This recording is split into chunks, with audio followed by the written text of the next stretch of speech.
Good evening, everyone. Welcome to another Guilty Gear Tuesday train with the 2MK team.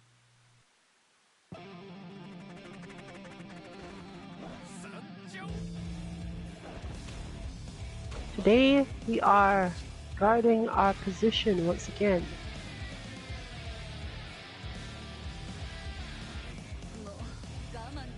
This is a West East Coast. Loser stays on lobby.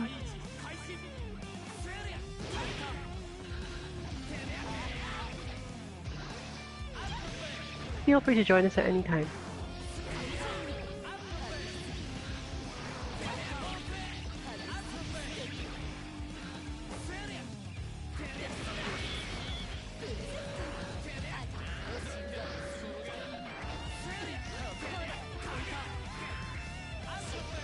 We learned some things from Red Bull Conquest in terms of Guilty Gear, but more so Omni Rabbit than anyone else.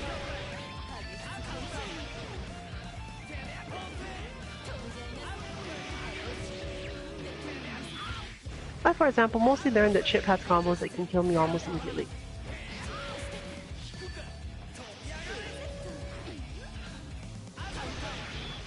No, I am not here to learn those combos today.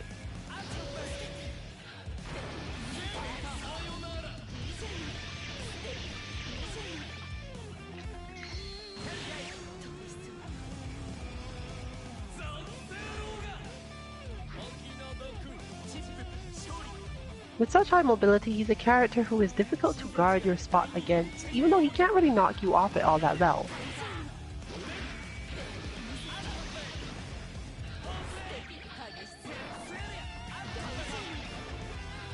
This is mainly because he's not the sort of character that you can play footsies against, as I've noted many times. If you leave yourself open while trying to do so, you're likely to get hit by something else he does.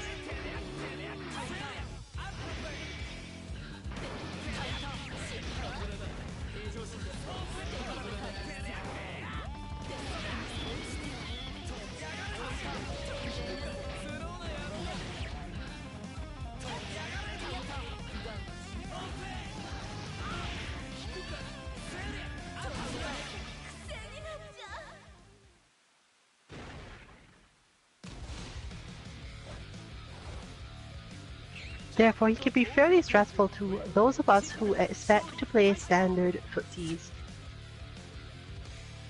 Or at least, if you're used to characters like Axel, that you can see where they are or know where they're going to be.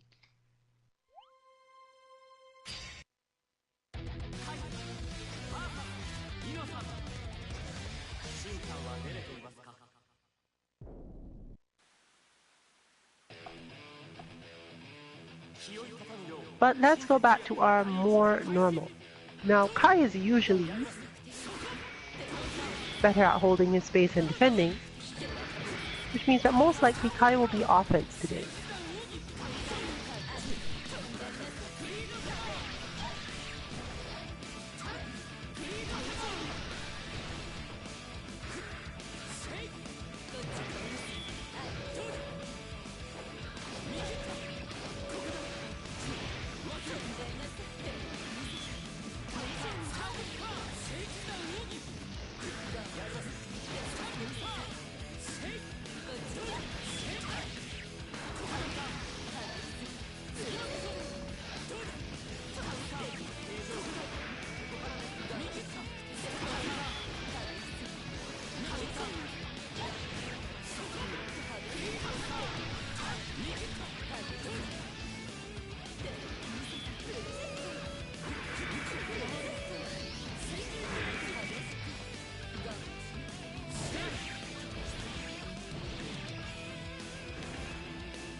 In this type of game, options such as instant air dash and fast approaches make it harder to hold your space because of the ease with which the opponent can get to the other side of you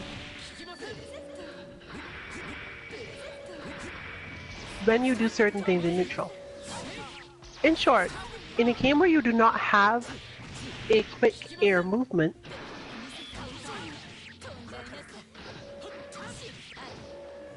your opponent understands that once they stick out a button and you are approaching, you must either do a move, generally which has longish recovery, or dash in such a way that you will end up in a space directly in front of them where you're relatively predictable. In fact, one of the defining factors of what we could call an air dasher type game is the fact that you can, upon seeing your opponent with a button in front of you, instant air dash into their space, over their head,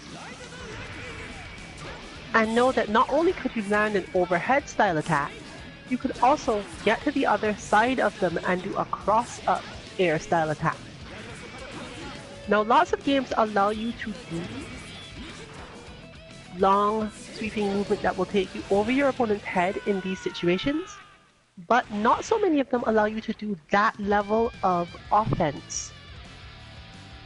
And even fewer allow you to change your vectors in midair while doing such a dash using your buttons or specials.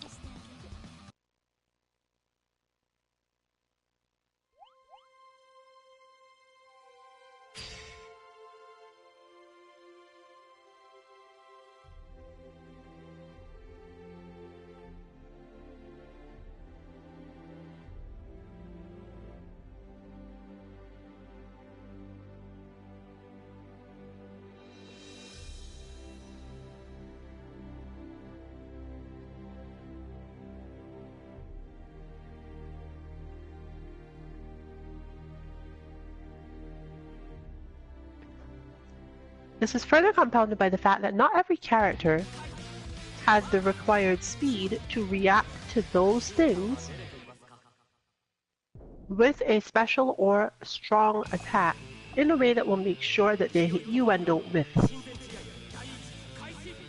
Sin and Kai are both characters somewhat like this, who have good attacks for preventing people from getting in on them, but not in that specific situation. They can fall short a little bit.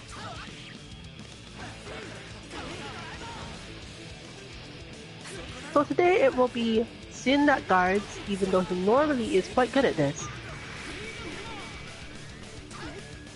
Mainly because character archetype wise, even though one does need to sometimes learn Sin's offensive options, he's probably one of the characters who needs them the least overall, whereas Kai actually does need them in this matchup against Sin himself.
So, what can Sin do in this situation? Well, the good part is that they had obviously good designers and decided to give this character an omnidirectional defensive option.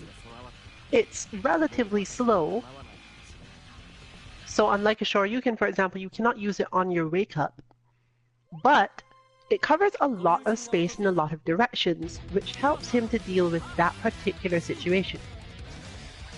Whipping a button in front of him and seeing someone go for an attack right after, unless the opponent is super fast or comes straight from the front, Hawkbaker will handle almost all of these situations. Therefore, it's relatively easy, even if a bit counterintuitive if you have generally played characters that are not like this, to swing a button in neutral, and as long as you are not being read by your opponent, i.e. you've actually missed and they have to react to you missing rather than reading the fact that you were going to hit it and miss, their basic options are to either not approach you, i.e. wait until Hawkbaker wears off and hit you then, or run into this move. It doesn't come up too often in a lot of situations, but it is useful enough to keep people from trying to get through your defense by going over your head. Meaning that it is used rarely in this matchup, since Ino has less good options for doing that, and generally when she uses them, she doesn't have a lot of space she wants to cover. Sin is usually better off just hitting Ino naturally, or throwing it up to make her not do specific things. But against characters like Kai, this is super important. You'll note, however, that the invincibility of this move adds to its utility in this job, because, simply put, if Sin expects the opponent to launch a certain type of long-range attack, but definitely not wait, that same I have missed and then instantly done Hawkbaker thing will generally work out for him. The downside of this, of course, being that, like all of Sin's real moves, it takes up some of his ether, calorie gauge that is. Meaning it is most effective when the opponent has tried to approach you while you already had calorie gauge built up. Since he has few other options for pushing the opponent off easily and quickly, without defending first, he gets subjected to a lot more mix-ups than the rest of the cast once he fails at it. But if you have a good strong frontal defense, and your opponent is forced to maneuver around it like Kai is,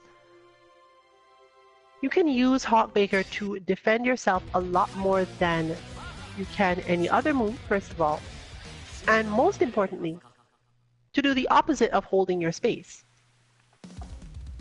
When you realize that your opponent is going to delay, you can use your vault to get over them, or even to vault into air backdash or other useful air moves of your own in that space that is created by them not wanting to run into Hawkbaker.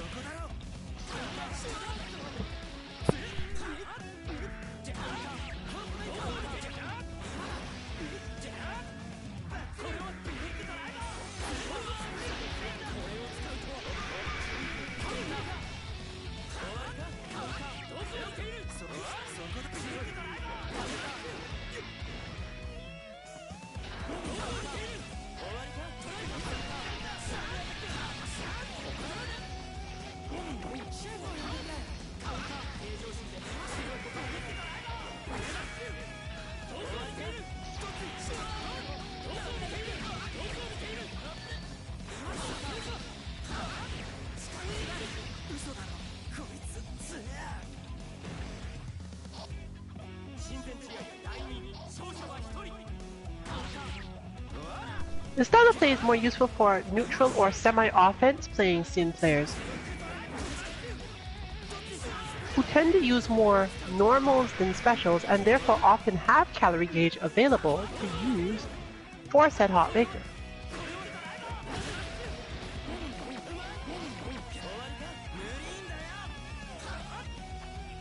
So generally, consider it that way. If you are used to using long neutral buttons and wish that to be your main style, it may be a more helpful move to you than if you normally are good at retreating or holding your position, or reading your opponent and making sure that you can land your specials.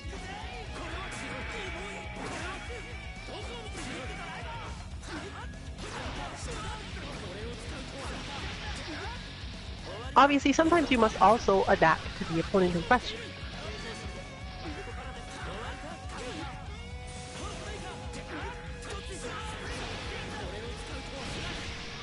Once you've built up enough of your opponent's expectation of the Hawkmaker, if your style allows for it, you can then vault out or just hit his stand heavy slash. 基本ができてない。ソルは一体何を教えていたんだ。もっとも。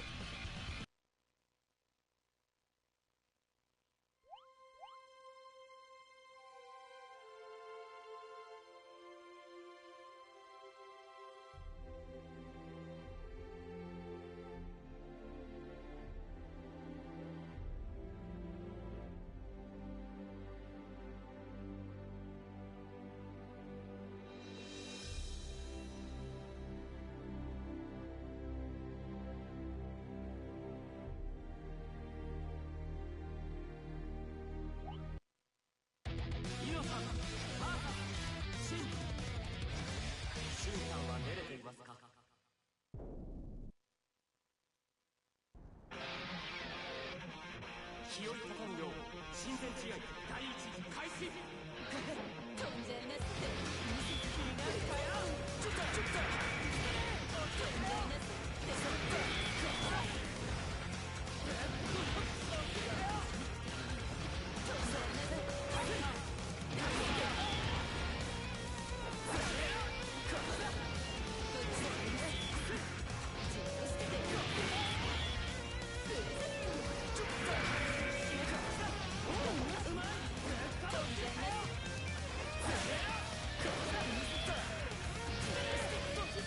In this match, it is actually a lot more required that Sin actually be able to do offense, meaning that in this particular match, we will have Ino be guarding the point.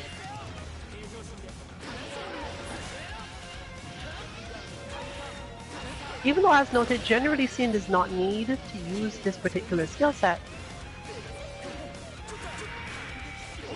Ino can zone him out and keep him stressed out enough that he might want to be able to get him at least some of the time.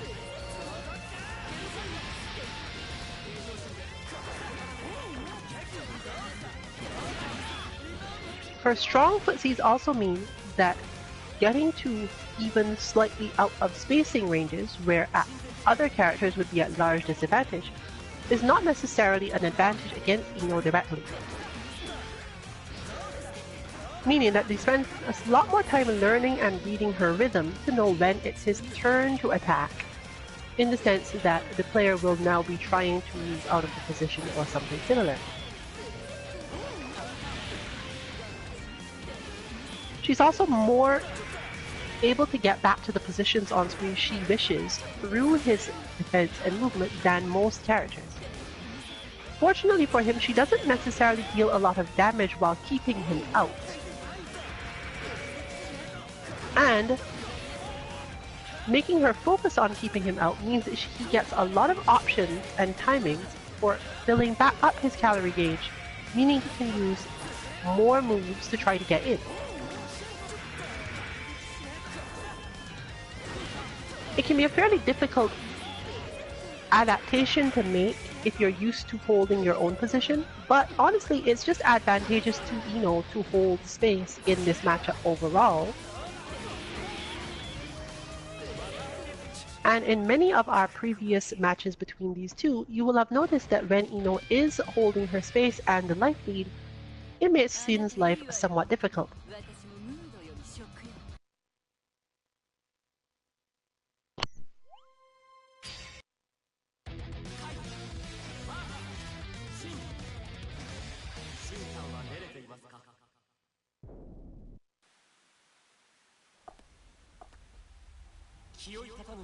親善試合第一開始。手あ今にクイックドライバー。もんケーキうまい。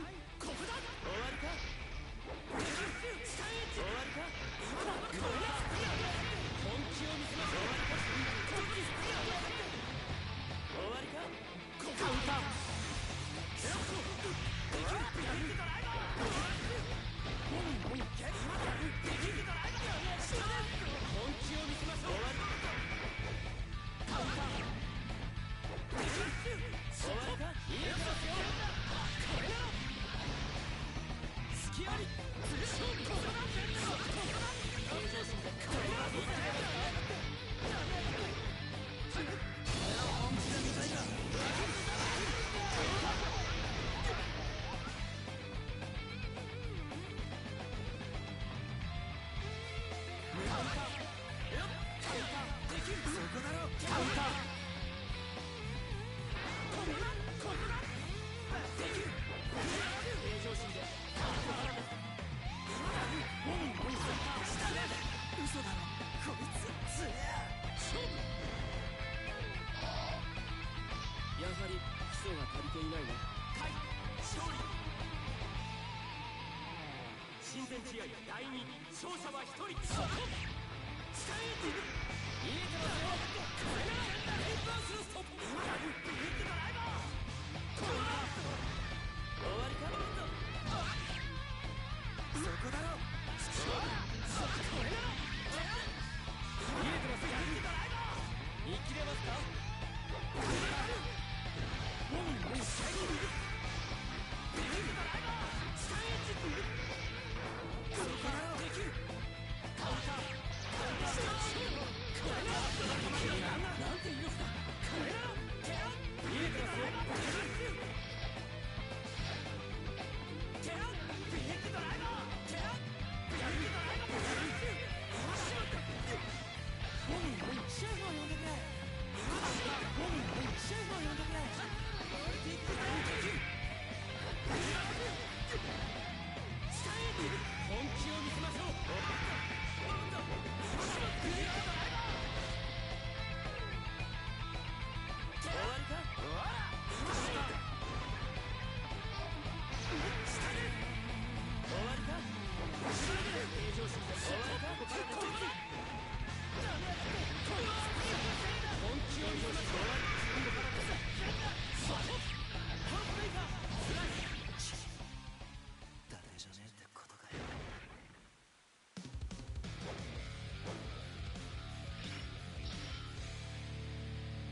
基本ができてない。ソルは一体何を教えていたんだ。もっともその潜在能力に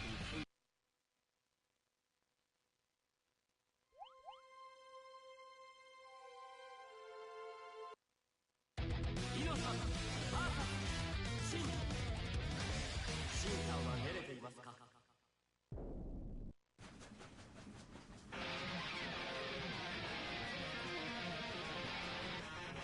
清い畳む量親善試合第一開始。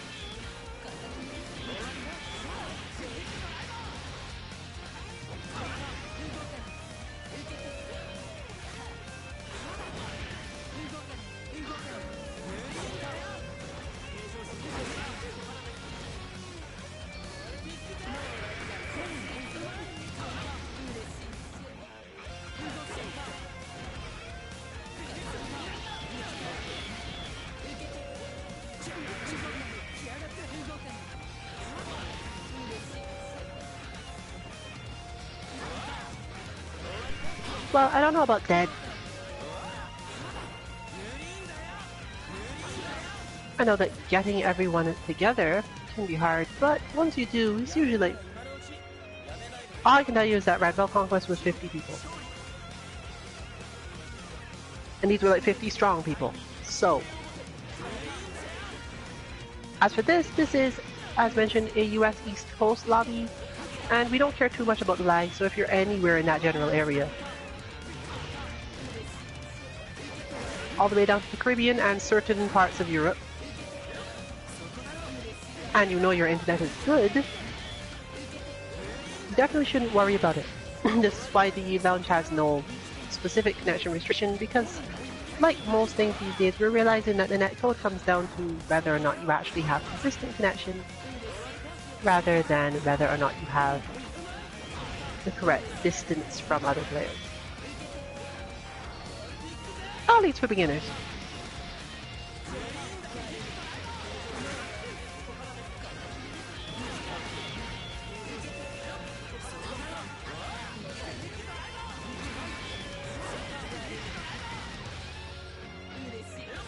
Xin benefits quite largely from the amount of space that his normals take up vertically.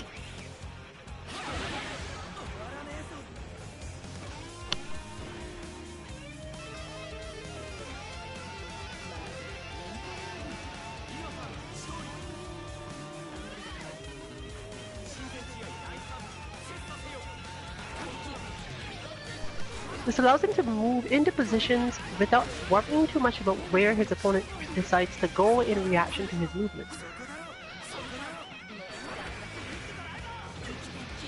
His air-to-airs are also strong for this reason. In fact, he has some of the best air-to-airs in this game, both by range and the space they cover. Meaning that it's not usually your best idea to respond to Xin going into the air by doing so yourself.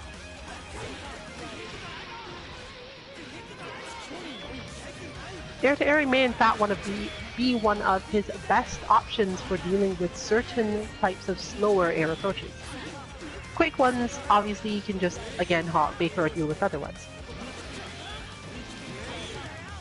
But as you can see demonstrated, he can control Ino fairly well, or at least make his approaches fairly well, by expecting her to go into the air and hitting a button as a result of that, whereas he doesn't really need jump in normals against most characters, including her, since once he's in, all he has to do is hit a couple buttons and he'll be at the optimal space fairly quickly.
勝負でした。甲斐勝利大勝。闘志ではなく殺意が向けられていた。支援もなく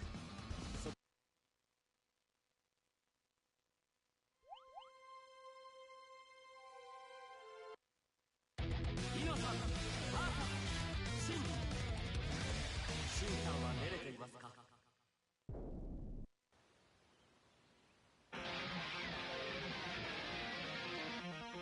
気負い立たぬよう親善試合第一開始。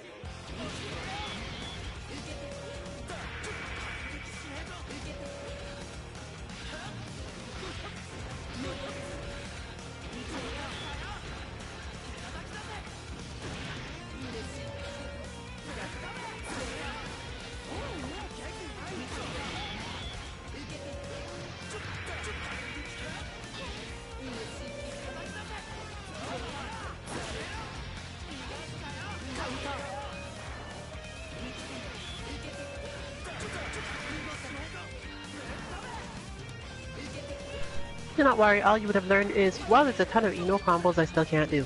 And... Chip does a lot of damage. Because knowing your luck, you would have been paired against Strife early on and she would have bodied you everywhere.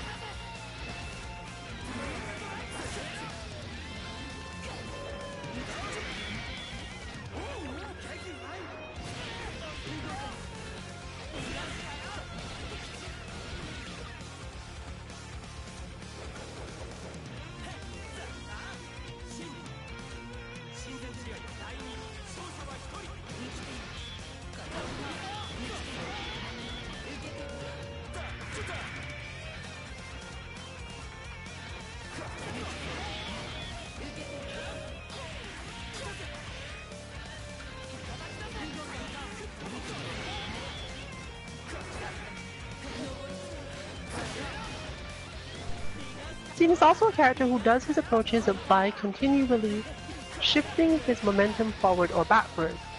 Since he has such a wide movement range with his backdash and certain forward moving moves, he actually has a lot more variance here than most characters would expect him to have.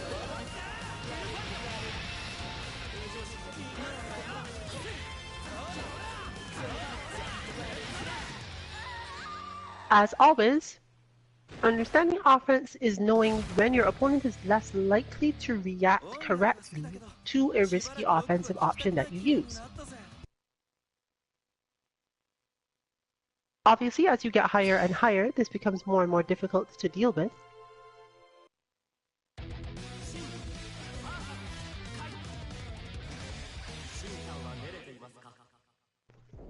But overall, if you can get enough of your own options ready, this will work at basically any level of play.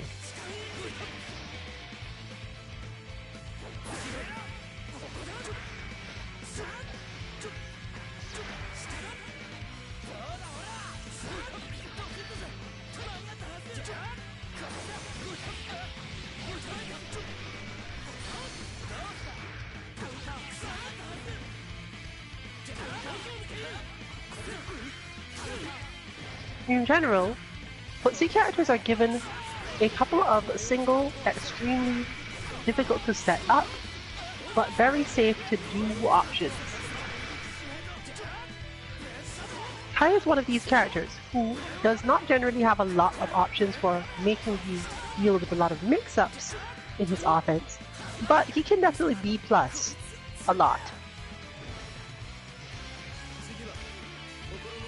The key concept being that you must keep Kai away from you before he can become plus, but since he doesn't have a lot of tricky ways in, this is relatively easier to do than for certain other characters.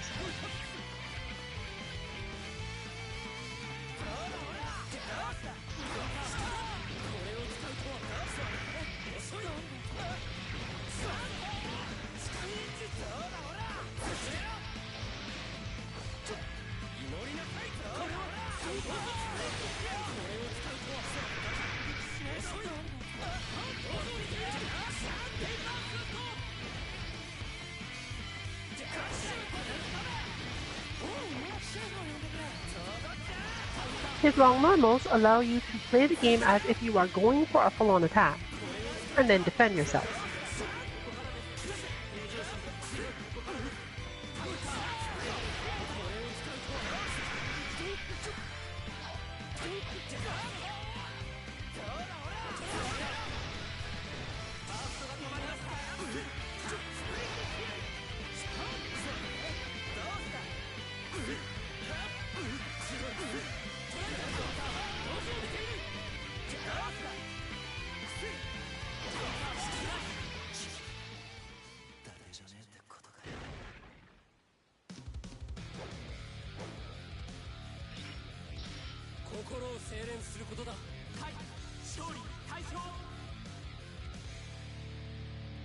基本ができてない。ソルは一体何を教えていたんだ。もっとも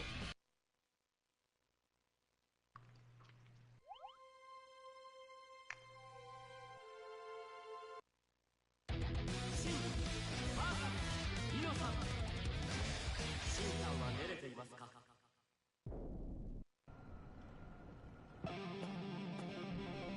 気を畳むよう親善試合第一開始。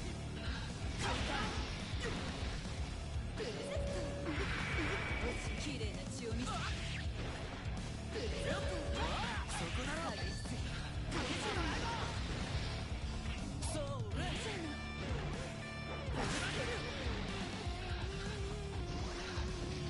そこだろ。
Guilty Gear is a game where offense will often feel easier at first because the opponent will not have as many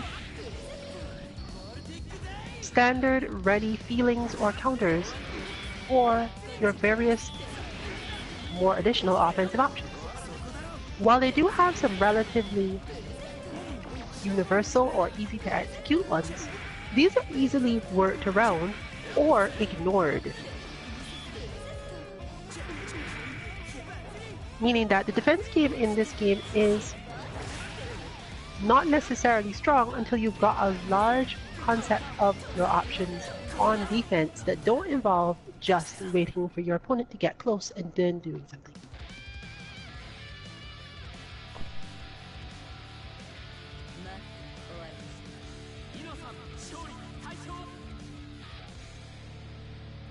あなたいいわよ。私もムードより食欲。もっとそ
勝負でした。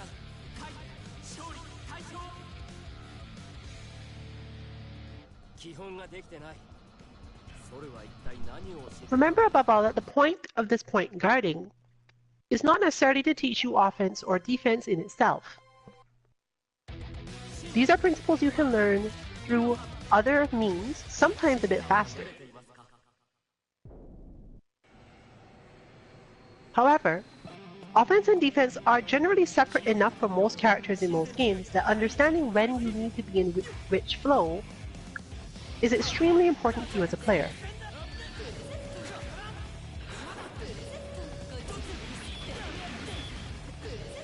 Therefore, learning to guard the point has a lot more to do with learning to read your opponent's intentions and timings relative to certain spaces, as well as monitor other aspects of the fight both tactically and in terms of health and meter.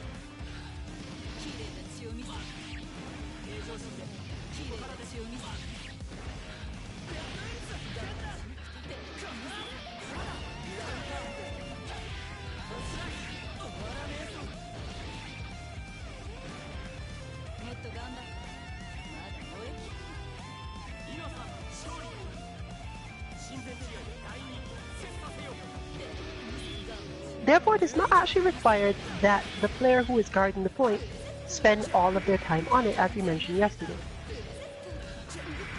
If they know that they can defend the point better by breaking your expectation for a short time, or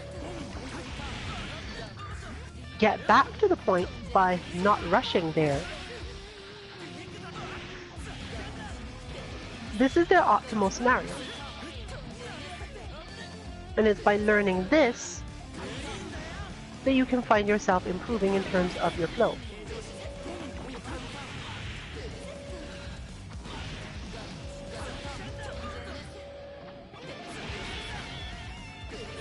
After a while, it will come more or less subconsciously to you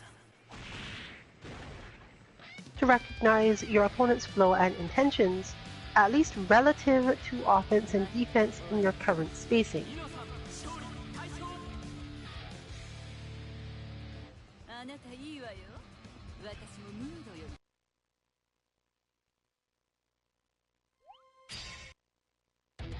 シ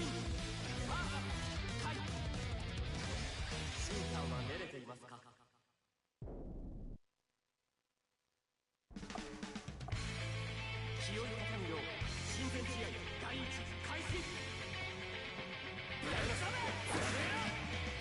For example, Kai gets in on Sin by defending his way in,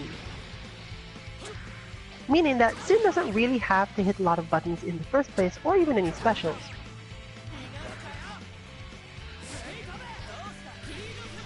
By being an advancing wall,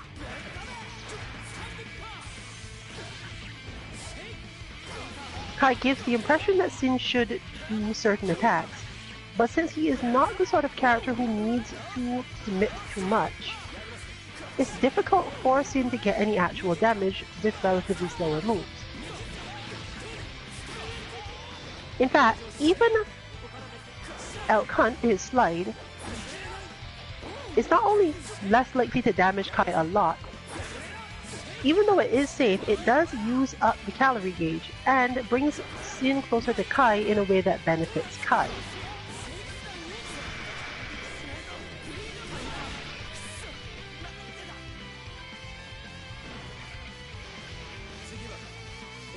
Now, this may make the entire thing feel a little strange in that it's what I was talking about before.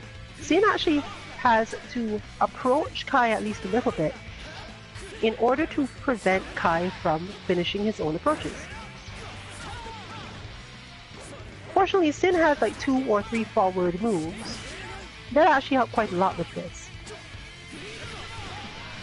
These moves force Kai to actually hit buttons on his way in rather than just defend, meaning that he has a higher chance of being hit by anything else. Getting into Kai's comfort zone and then hitting a low, for example, will either force him to keep quiet or clip his legs.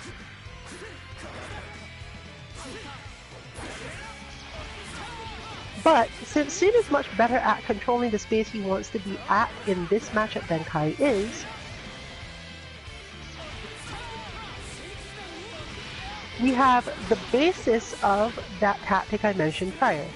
Specifically, Sin being able to hit his stand heavy at a certain range while not expecting Kai to actually defend it.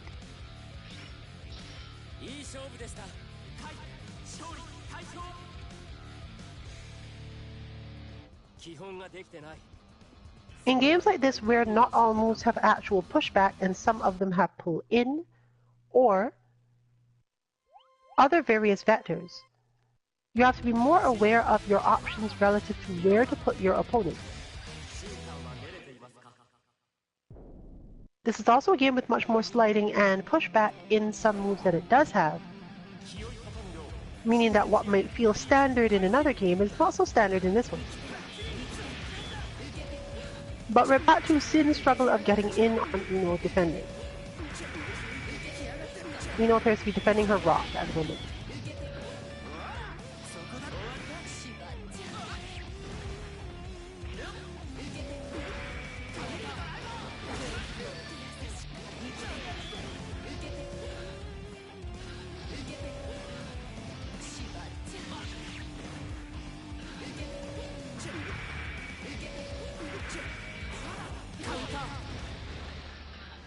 Since unlike most characters, Ino absolutely can hold her position while still preventing Sin from being able to either slide in or jump in using the specific direction she can send her note. This is another character against whom he sometimes has to use that forward moving strike just for the purpose of closing distance, since it works similarly to Kai's approaches. It is effectively a move with a very quick recovery, where Sin is not likely to be hit for using it, but that will close the distance better than a lot of other options. When the opponent is focused on that sort of move, they then have to decide, are they simply going to let Sin get away with it and take up the space he wants, or are they going to try for a counterattack? But this move is fairly hard to react to. It's not particularly visually distinctive. It doesn't have a long pause before it, meaning that it's really easy for Sin to do this move until the opponent wants to make him not do it, and then do something else because they generally have to hit the button to stop him fairly early. to the point where it might as well be a read in a lot of cases. As just noted, his large spacing advantage when it comes to his normals, in terms of vertical space they take up, means that even if he whiffs and the opponent goes into the air, he doesn't generally have to go into a lot of stressful button pressing. He normally can just hit a standard normal and hit the opponent above his head, or the opponent coming back down, without stressing too much.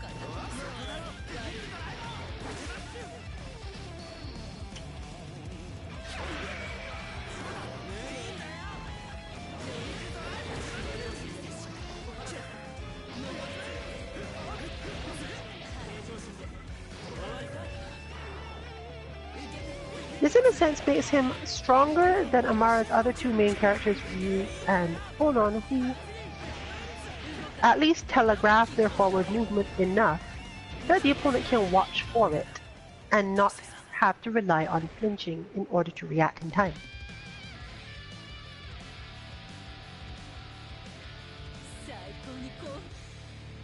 From there, it's just a matter of understanding Sin's spacing. You can, after all, whiff punish most opponents who try to stick out a button but are wrong relatively easily.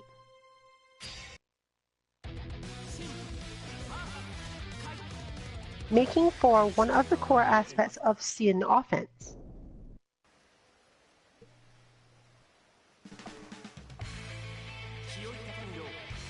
While this is less effective against Kai because of his many options in that regard, Kai's options are generally relatively slower to come out and relatively slower to retract as well, meaning that considering this move, if you have this move in your opponent's mind as Sin, it's a lot easier to stop them from advancing at all just by the threat of it, and to land other moves. Similarly, once Sin is actually hit with this move, Kai does not have a lot of really great options that he can be sure are going to work. Depending on where Sin launched this attack from, Kai may not be able to either respond in time or even hit him with the quicker buttons.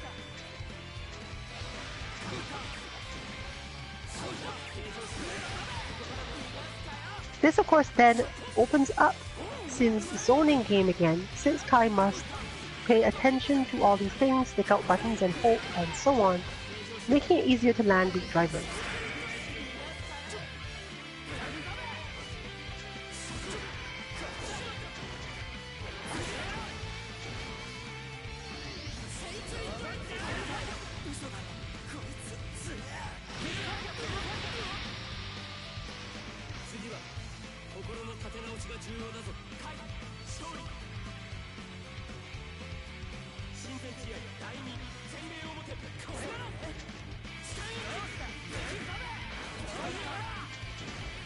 A move that is so good that I have unironically heard this weekend.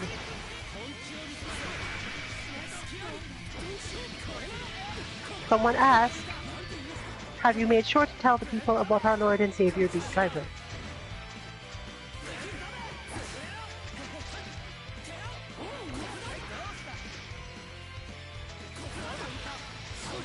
To clarify just how strong Beat Driver is and why this is important. In certain situations on particular counter hits, Beat Driver combos into Beat Driver.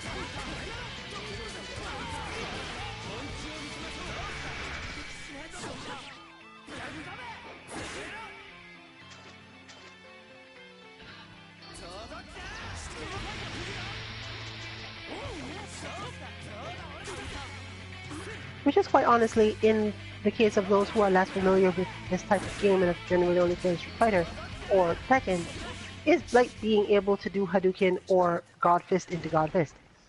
Which technically you can do in the same sort of situations, honestly.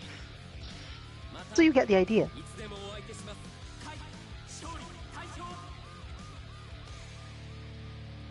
基本ができてない。ソルは一体何を教えていたんだ。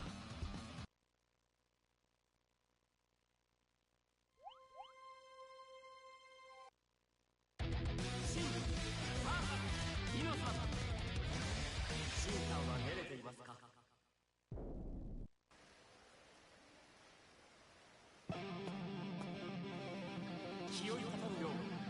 試合第一開始。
This is in fact one of the heaviest principles of zoning you will find in any game.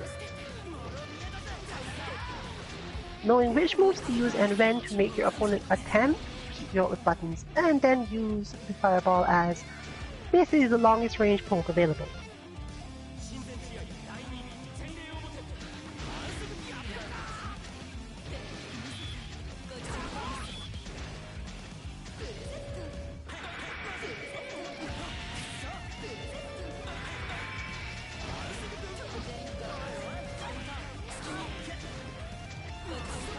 Similarly, even though Ino does it a little bit unorthodoxly, that too, as you've just seen, is a tactic of zoning.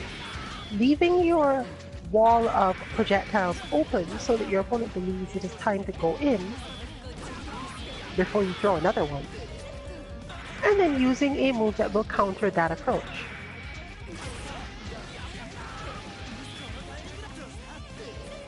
This works so effectively because the opponent is so unlikely to simply leave that option on the table and go, well, I know that you've not thrown the projectile, but that's probably a trap and I shouldn't approach you. Because then you'll just throw another one.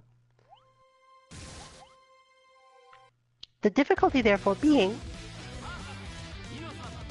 finding a different or better way to approach the opponent when you find that that space has disappeared. Fortunately, in Guilty Gear you have a lot of options for this. Sin, for example, can instant air dash and vault rather than subject himself to certain things that Ino does to keep him out. Approaching on the ground is not as necessary. In fact, he can also simply walk forward to a spacing where if he were to vault on reaction to a different one that she eventually throws as a result of him not doing anything, he will still usually make it over, as she doesn't have a lot of omnidirectional attacks to deal with.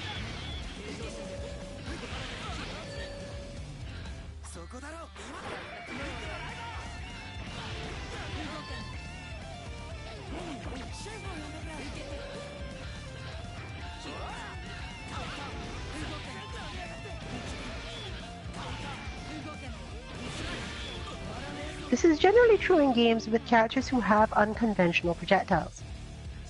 Working your way around them or evading them on your way in, even if you have to give up some space to initially do it, is a lot more effective in most cases than trying to use any standard approach at all.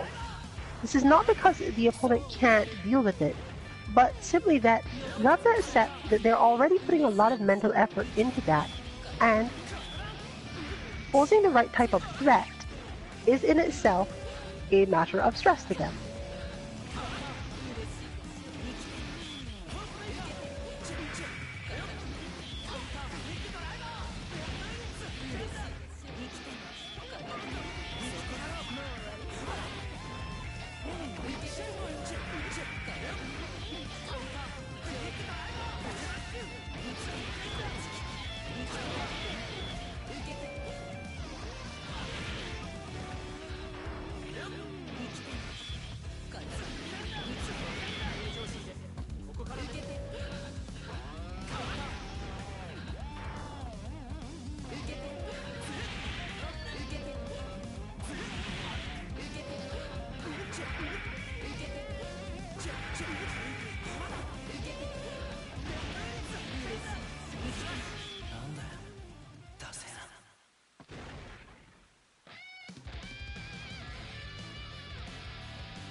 This sort of skill is one that builds up with experience in fighting games in general, but particularly in Guilty Gear. This is one of the few games where this particular form of movement is a requirement. And yet you have all of the options available for said movement. There are many other games where you do have to deal with this level of zoning, but usually you're lacking one or two of the movement options required to really make it work. Even in Dragon Ball FighterZ, where you would think you have a lot more options for dealing with it, true zoning is done with beams that cover entire vectors, mostly, rather than this sort of guidable thing.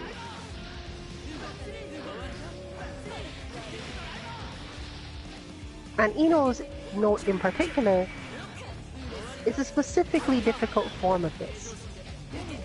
It's not like Beerus's various Hakai orbs, where basically you could super dash through them and you could get hit once and all those things if you're familiar with Dragon Ball FighterZ. He's got some good ways of making you deal with the zoning, and he has multiple directions he can cover, but that doesn't really mean that they're as effective as this.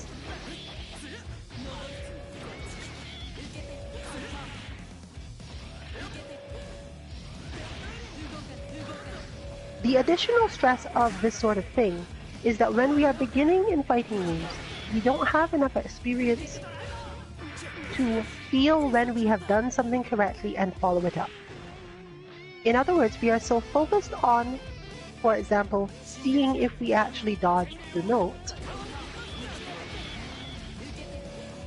that the required action that comes directly after having successfully done so isn't in the forefront of the mind enough to actually execute it, meaning that things get a little stressful.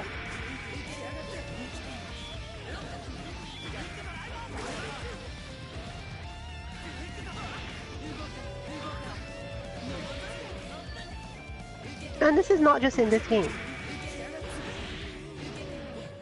In Under Night, Hyde and Phonon can cause this, even though Phonon does it more so by long-range attacks than direct projectiles. Hilda absolutely causes it. In Street Fighter, Colleen to some extent, and Dawson cause it. You can get around their projectiles, but until you're experienced enough to know for sure that you have done so, the move you need to use to beat your opponent, once you've done it, is not always available mentally to you. あなたいいわよ。私も。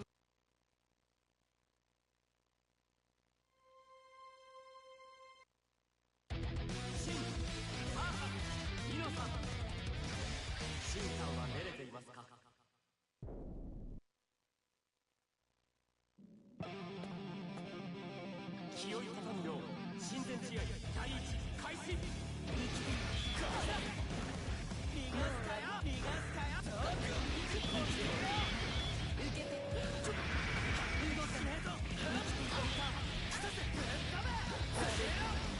Sin, of course, has the relatively large advantage that once he does get through zoning and land a clean hit, his benefit for doing so relative to other characters is usually quite large. Whereas getting beat up a little bit by Ino notes, he can soak that up for a while. And when it does happen, he has plenty of time to eat.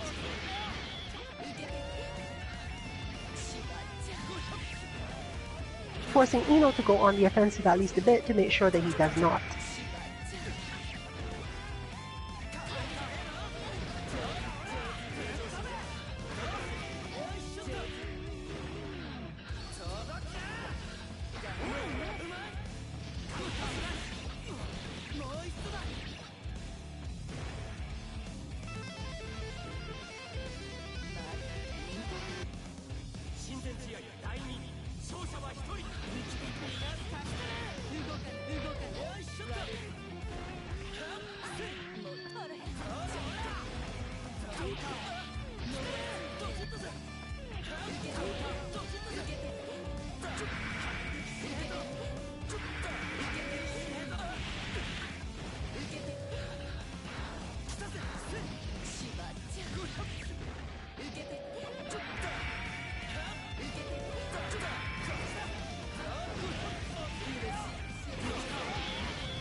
に興奮したわ。イノさん勝利大勝。あなたいいわよ。私も無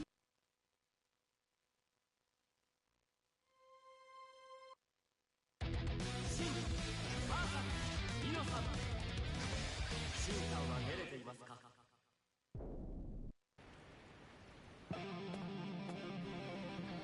Well, let's get one more application of this struggle.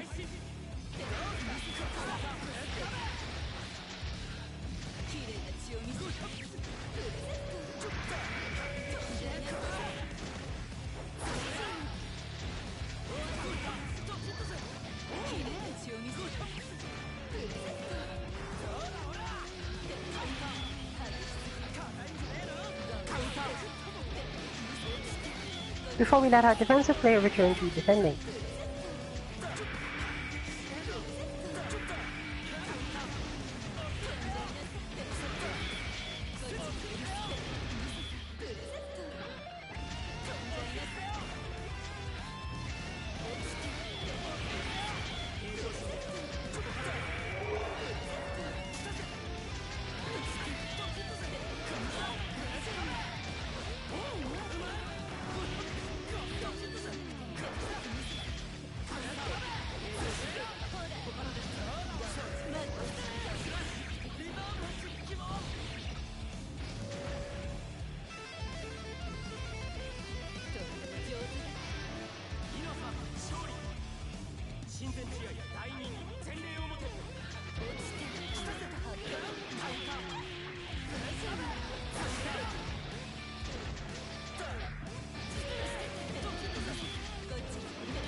This is another one of those situations where if one were to worry too much about damage taken,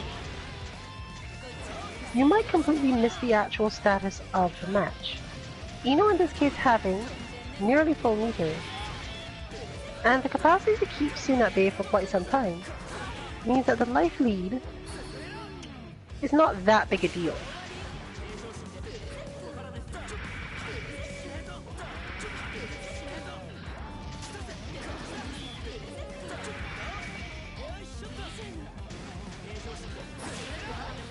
It is, of course, still going to affect the match. How much health you have is simply how many more mistakes you can make. But it is important to recognize how many mistakes one needs to make in the first place, and therefore, whether or not you should be concerned about certain situations.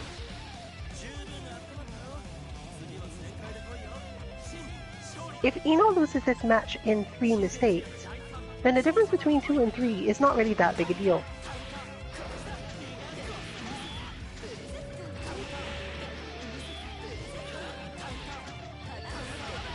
At least not relative to your own capacity to play out the match and defend properly.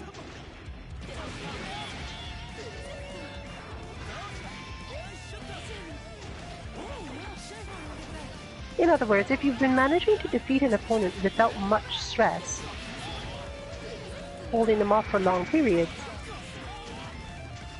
those times where you end up at a health disadvantage, your main concern should be if they switch their mindset and stop trying to get in and therefore force you to do it. This should generally be their course of action, but we're not doing that today specifically.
This is why it is so important in many games to either have the life lead or at least understand how your strategy has to change once you don't have it.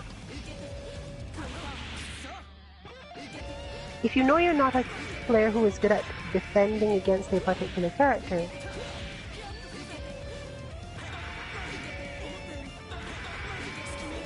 then you might want to try to build up a meter advantage for a quick, sudden kill,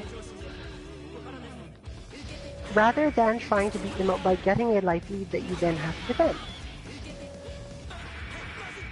Not that it isn't still an obvious, better option, but rather that if you weren't that confident in the match and happened to get the life lead, it hasn't changed anything. However, if you have a consistent method of building up meter without putting yourself at too much risk, in a lot of games that would be your good option. Given that once you get an opening or some advantage, you can convert it into much bigger damage and possibly a kill off of, let's say, one guess or one big strike.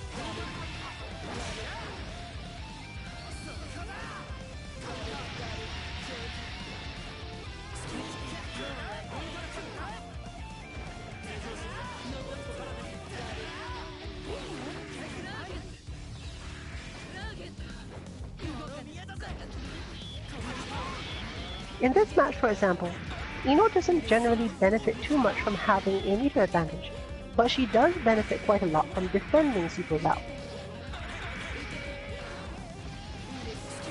Sin, on the other hand, when one knows enough of Sin's combos, a meter advantage is basically a sure kill at certain points, due to either landing his super in particular situations or Roman cancelling a big combo.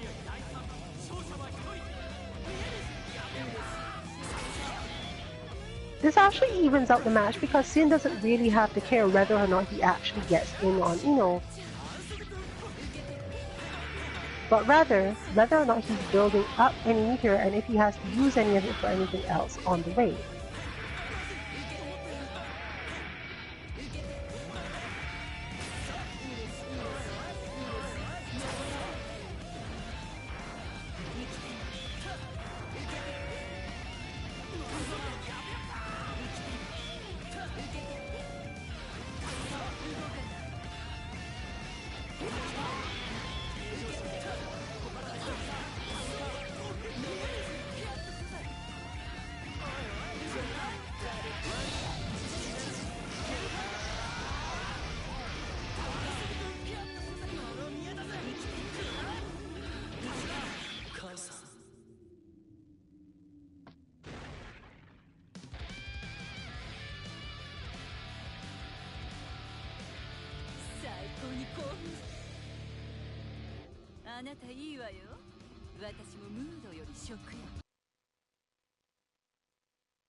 But so then let's go back to the more relaxing form of Kai attacking and Sin defending for a while.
でもお相手します。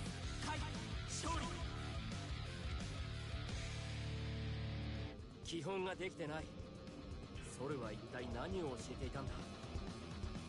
もっとも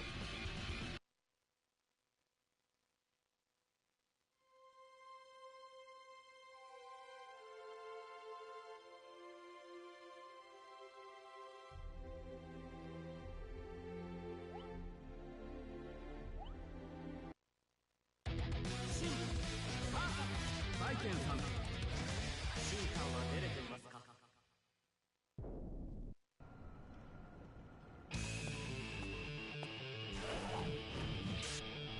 気負いたたむよう親善試合第一開始。終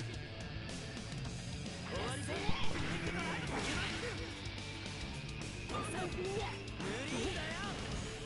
In general, Lycan's situation is similar to Kai.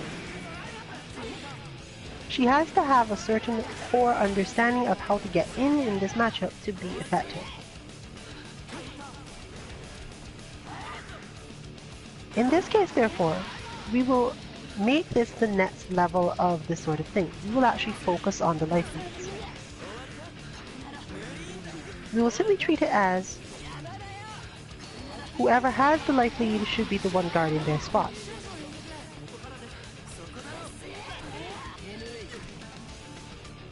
This is because in this particular matchup, that is close to correct play. Both of these characters are able to keep up with each other and keep each other out to the point where the other is the one who has the stress placed on them when they don't have the life lead. And since battles between them are somewhat slow when lots of neutral is going on,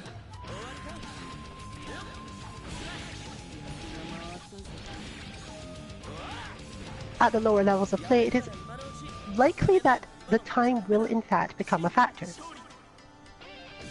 So,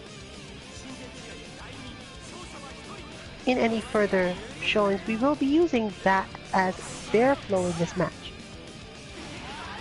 Player with life lead guards their spot.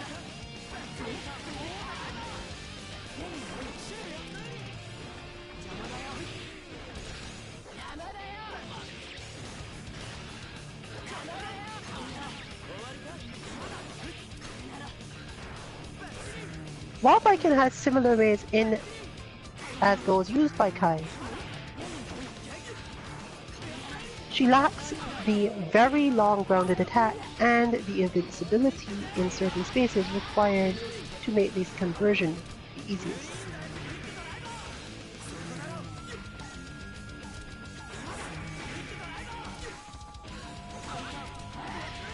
Her slow walk speed also clarifies this point a lot, but is good for baiting the opponent into particular things when she whiffs buttons. One of her strongest options in fighting as a generality is to whiff buttons. as she does not have a lot of buttons that are easily punished when you do this, and has a lot of buttons that in turn tend to whiff punish her opponents fairly well.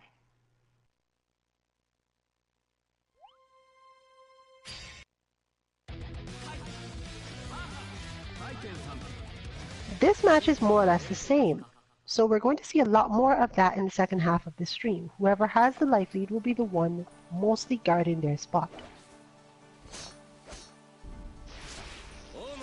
Baiken does not have to worry about attacks from quite as far away in Kai's case, and can use her counters to get in if he starts to try to zone her out with full screen attacks, such as fireballs. However, Kai does have faster options at the mid-range, meaning she has to be more careful there and sometimes make a read or two in order to make progress. She's also less able to whiff buttons, or rather she has to whiff different buttons.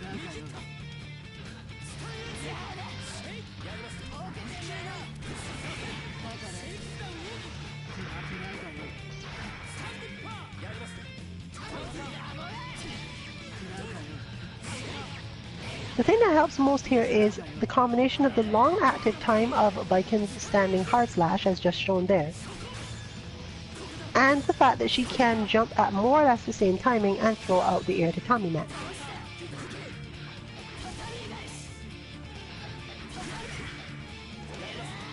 Similar to Sin, she has that long forward kick, though in his case it's a punch, to cover the opponent trying for certain things, and this move staggers, meaning that footsies for her is relatively easy if the opponent can be convinced that they must respond and not block. But the only way to convince them of this is to hit them with standing hard slash or something similar.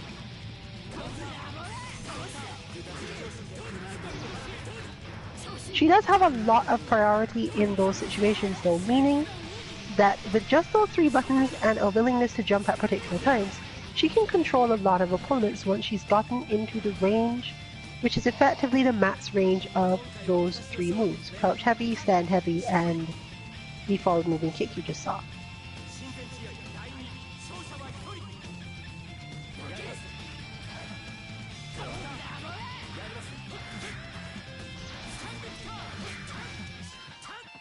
In certain matchups, you can play Baiken as entirely a footsie character, and just use her specials and longer strikes to put pressure on the opponent when she is too far out to hit with those buttons. The opponent causing themselves to focus on those buttons opens up more opportunities for her to use her claw and her parry and her various approaches, simply because they're now thinking about something else.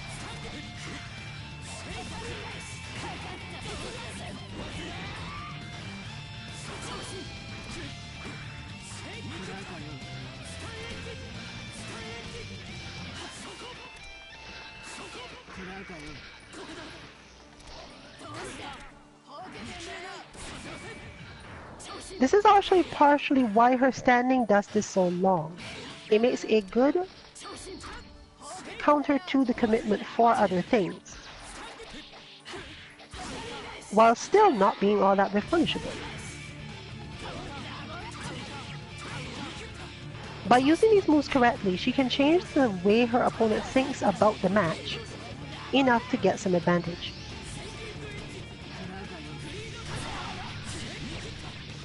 For example, as you just saw, Kai is more likely to actually hit his buttons rather than just defending and wait for her to mess up, if he realizes that she actually has to worry about this. And this being another match that, at least between these 2 players, you can see often comes down to timeout, really underscores just how much understanding of rhythm is required in it.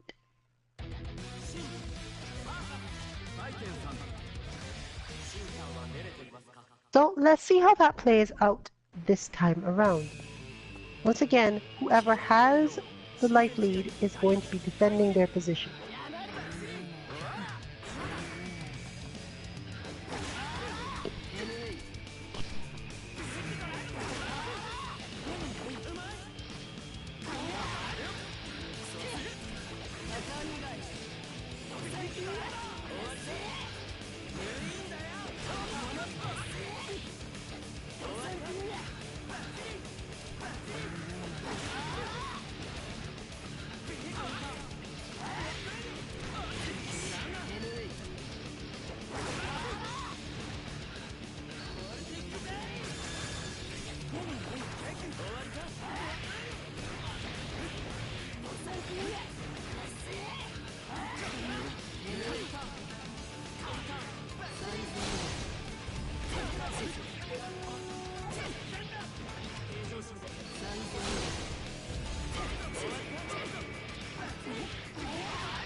やめるなら今のうち、やめないの今のうちダメだ。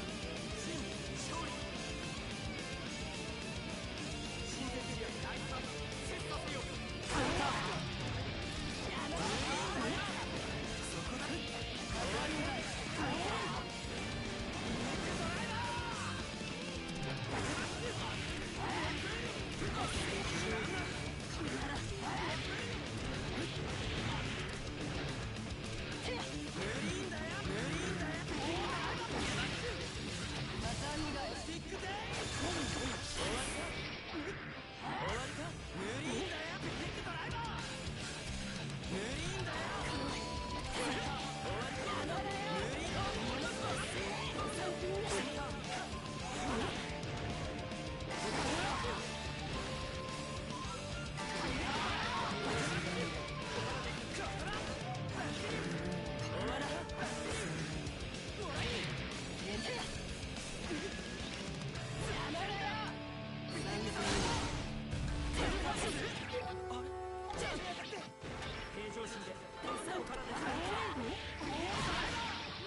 That form of shift in the flow, afforded by different buttons or different understandings of the fundamentals of your character, is common in fighting games to the point where when you hear someone talking about it, this is usually why they emphasize it so heavily as the aspect of play you need to learn fairly early.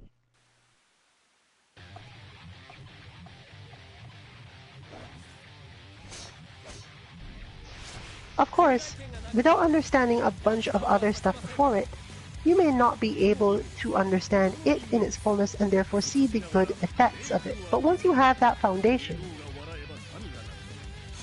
adding the actual core fundamentals of play then allow you to change the way you perceive your character and your opponent's character, and finally start to move into what we will outright call intermediate play. The point where you might as well be practicing combos because other than that you mostly know what you're doing and just need to practice against actual players.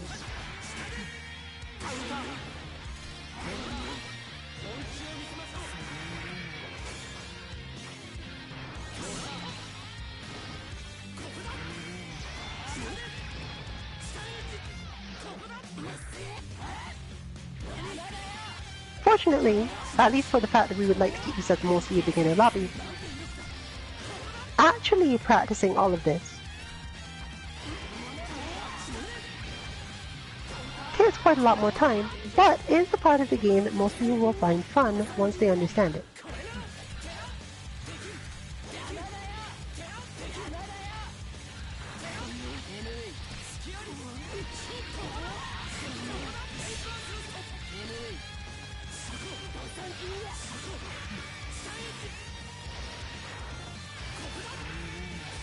That said, of course, please note that as the team continues to put their effort into doing this, this lounge will change slowly from beginner to intermediate, simply because it's hard to unlearn fundamentals once you've learned them. You just do them automatically without thinking about it, meaning that you have larger advantages without realizing that you have them against other players.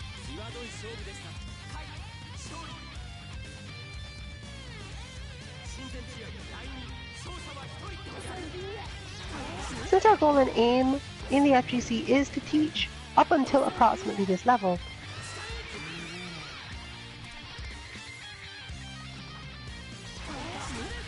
it is therefore possible that in a few months of this, the Tuesday train will itself become something different, as it will no longer really be a beginner lobby.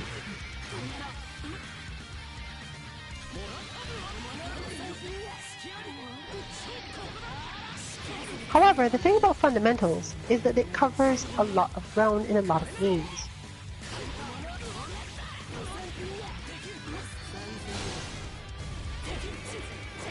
And while you may need to learn things about your characters and the opposing characters, the overall ability to improve across games through it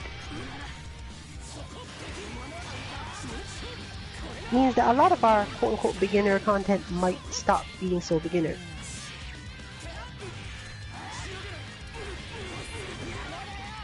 However, there are still definitely going to be games where the expectation and the standard way of playing them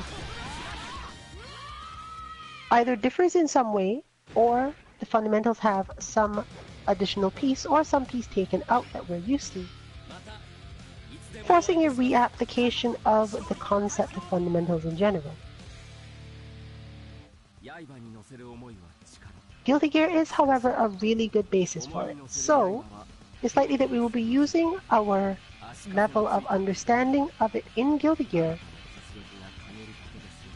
as the benchmark for how effective it will be in other games.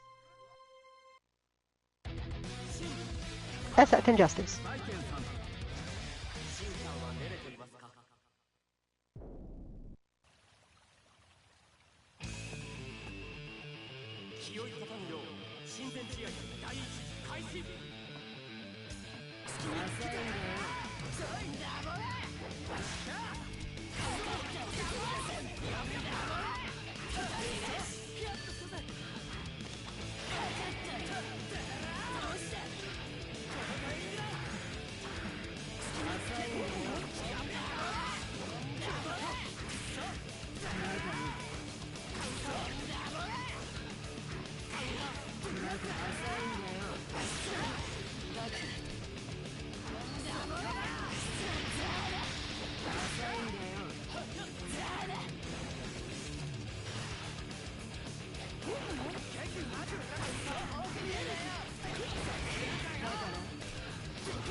As mentioned in previous streams, Viking's strong levels of invincibility and long range on that super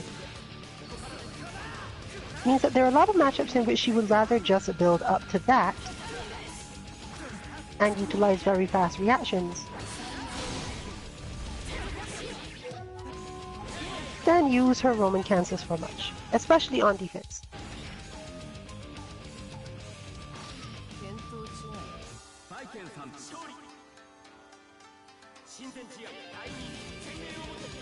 While this is not so much a good move to be used when under pressure, because of the way the invincibility of the move works, you can see some situations in which it just pays off really heavily.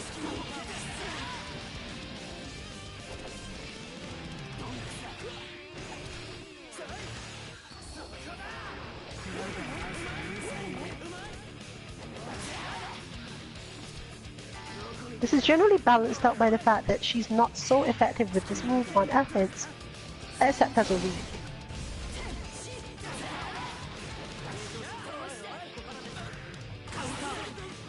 Meaning that it's harder for her to build up the meter to use it as a standard thing,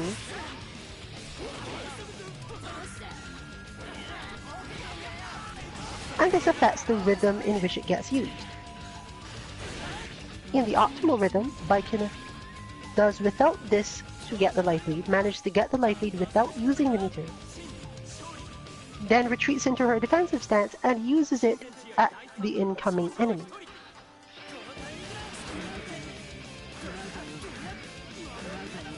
Which is, again, well designed, as it is basically a good representation of her sword stuff.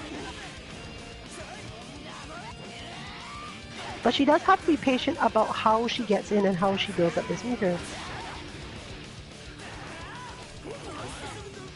making it still a little hard to just build it up.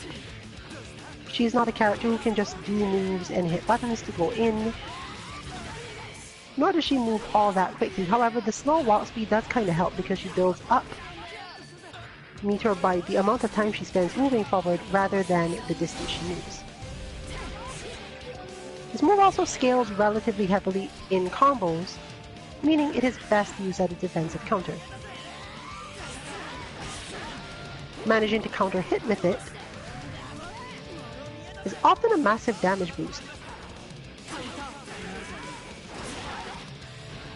However, the mere threat that you can use it will change your opponent's approaches, meaning that it's easier to defend in other ways.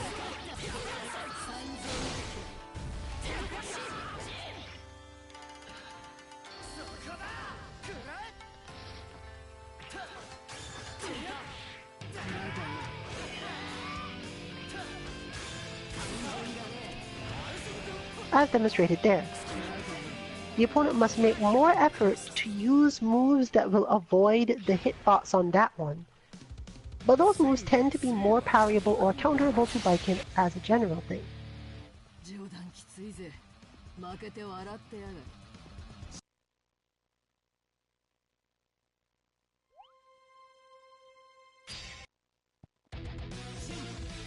But we are back to our standard Kai vs Sin.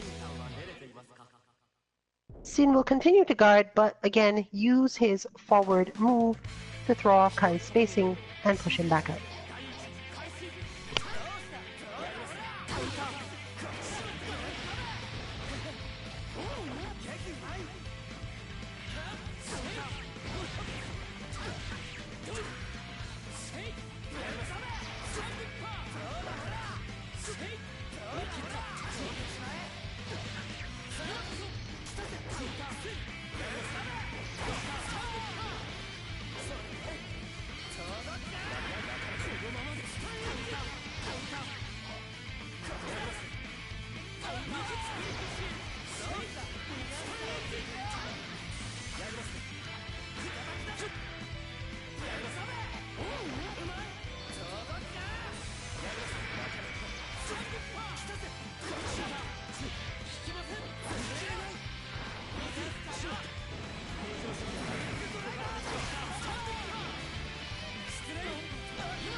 これが俺の新必殺技ドメスティックブリザードだ。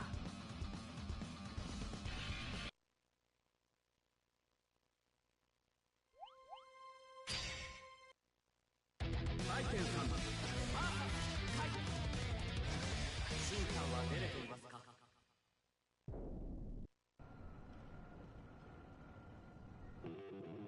お頼み申す、お頼み申す。卒じながら冥府はいず。ゲド清い本領親善試合第一開始。じゃあトライだ。じゃあ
Much like Jack-O, in this particular matchup, because Kai has less vertical hurt and hitbox, honestly.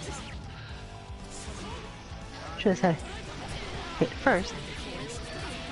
But since he has so much less of this on certain more safe options to try to regain spacing, when these two are close together, if Baiken does not have a good read on whether or not she can win out in offense, one of her best options is actually to air backdash, simply as her retreat overall. While Kai does have one or two chases for this attempt, they're usually not good and they're usually not safe. So in those sort of situations where she knows she is just within Kai's range, but at otherwise disadvantage, while the air backdash will allow Kai to set up certain more defensive options of his own, if Baiken has the life lead and does not need to be able to get back in on Kai, she should fundamentally air backdash away from him in those types of situations.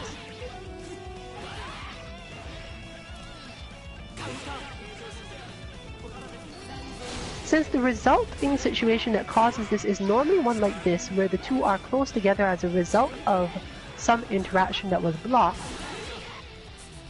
she often doesn't have to worry too much about either losing too much of her tension gauge, or, if she does, it often didn't matter in the first place.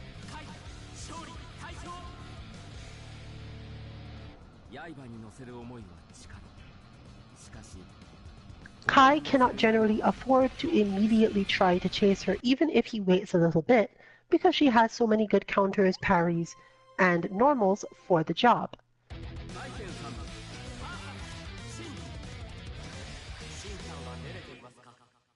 From the opposite side, Sin is the exact opposite of this. Sin has slower normals, and he can poke her and push her out, but he can't get a lot of control from there.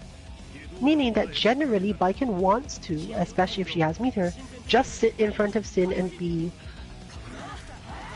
basically a rock.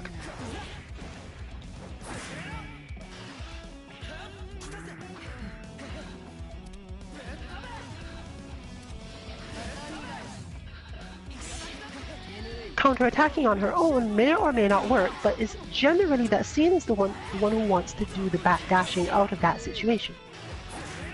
He has plenty of range, and Baiken's chases, while good, are not Sin backdash good.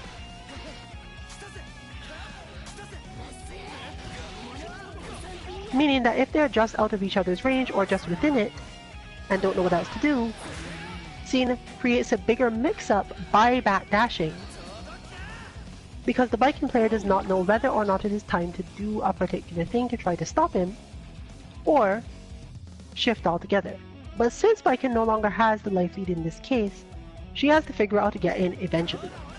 She does, however, have a lot of meter, meaning that depending on how Sin decides to defend himself, she may still be able to make it.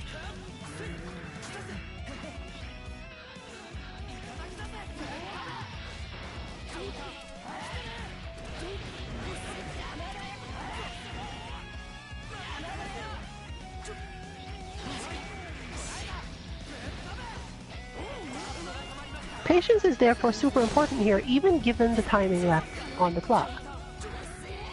But there you see one of her most effective options in those situations.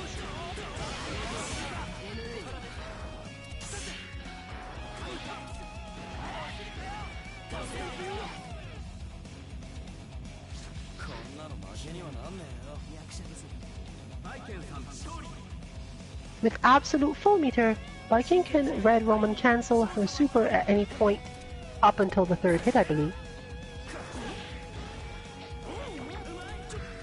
And while the opponent could be watching for this,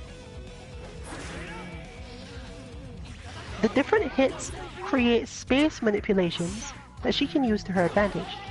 It's one thing to say, I'm ready for a Roman cancel, but given the spacing, you're not usually able to do what you want directly after it. Similarly, she can also just parry immediately after, meaning that if you did decide to respond and you were wrong, the situation is still bad for you.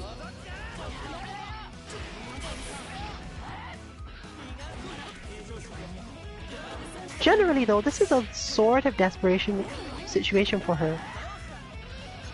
And in this case, as you can see where she has the life lead and is therefore the defender, she has a better use for that meter.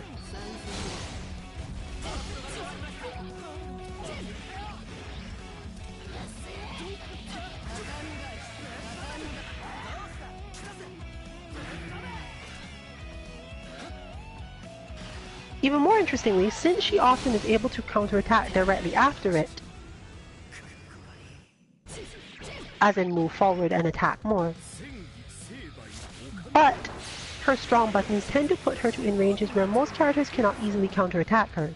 She can keep up the tension meter gain and get the super back rather quickly.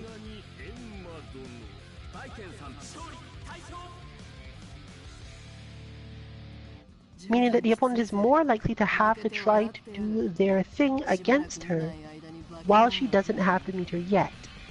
Another thing that ties into the character's strength because she has so many good normals, parries, counters, evasions, and so on to keep herself from actually being overwhelmed in that situation.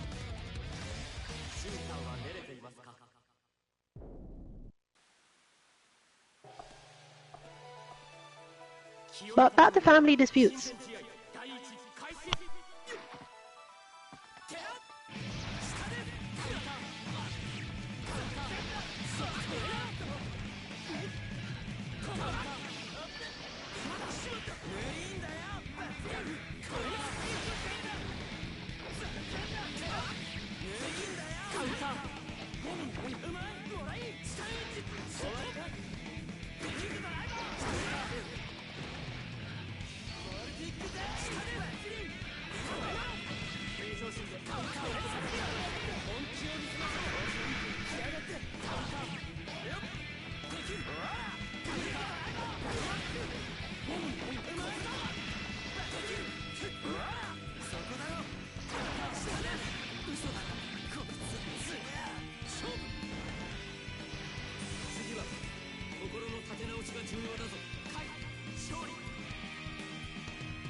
またいつでもお相手します。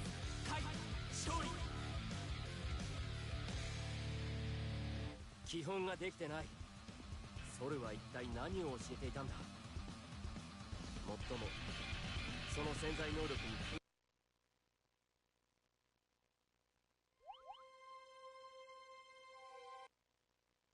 バイケンさん、シンさんは寝れていますか。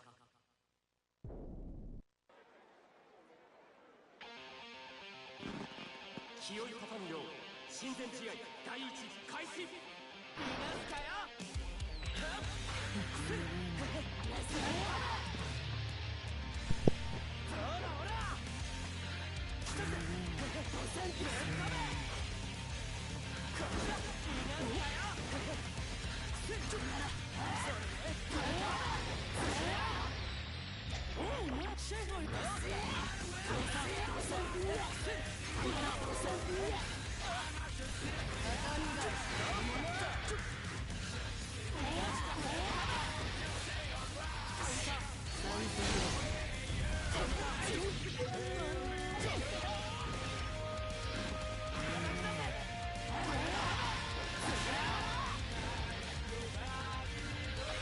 In this case, with Sin having the much bigger advantage in meter,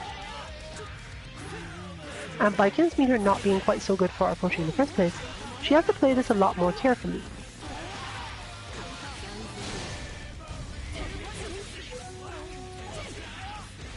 Fortunately, even with scaling, if you can manage to confirm off of one hit into that super, you still get a decent set of damage.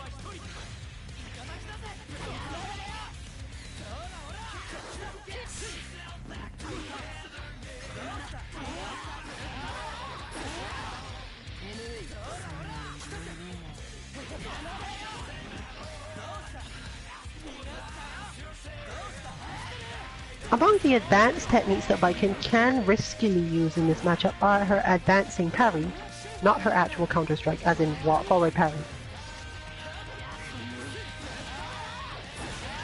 and instant air dash, air dust.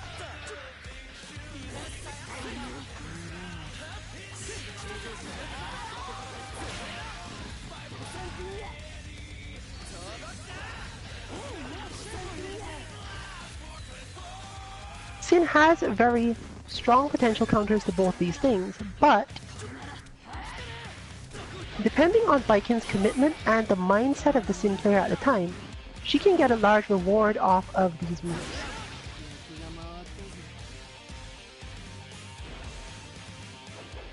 This is because of the relatively longer startup of Sin's moves. While they are often safe and able to keep him from getting into too much trouble if he is blocked, allowing him to retain control, this is not so true when they're parried. In fact, in certain situations, even just defense or YRC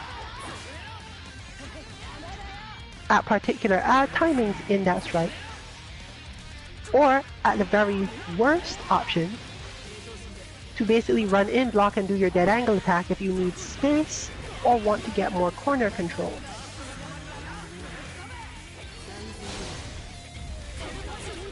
All of these are options for Baiken when she doesn't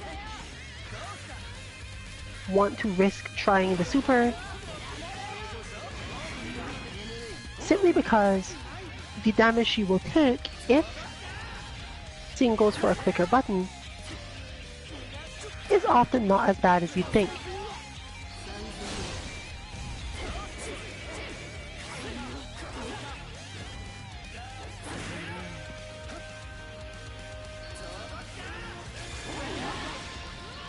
Unfortunately, her blitz is actually a little too slow to stop him most of the time, and depending on how he reacts to seeing it, he may in fact be able to deal with her in some other way, given that blitz is something that requires you to use high and low options, and Xin does have relatively long range for both.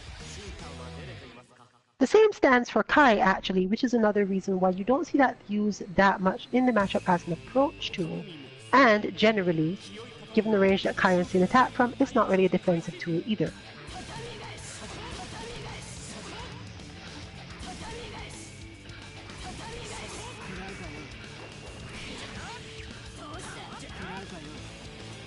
As Kai now has the life lead, Kai isn't fundamentally the defender.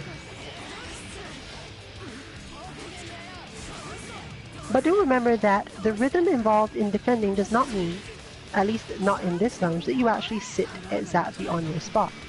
Your aim is to try to make sure you are allowed to stay on it.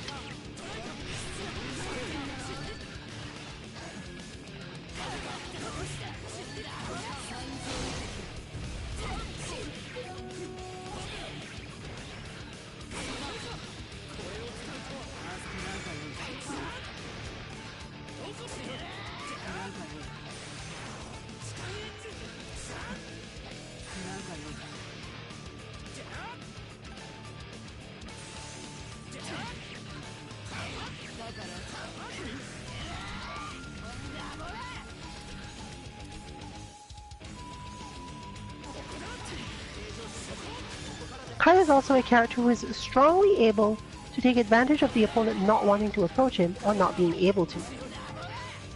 Whereas certain other defensive characters must at least give the opponent time to get in, Kai has all sorts of options when he's in that situation, including putting up grinder, air grinder, waiting for stun differ stuff, and charge stun edge.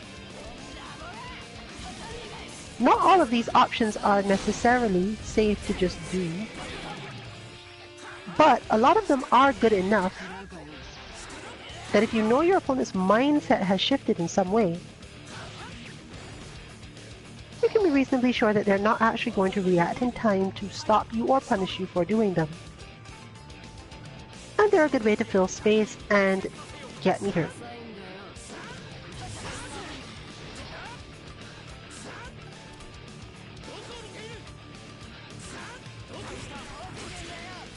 The difficulty is in recognizing those moments without having to actually confirm that your opponent hasn't moved for X amount of time, because your opponent is also watching you. Recognizing that your opponent is most likely in a mental state where they don't want to approach is far superior to simply watching them for not move for a second and going, okay, that probably means they're not going to attack.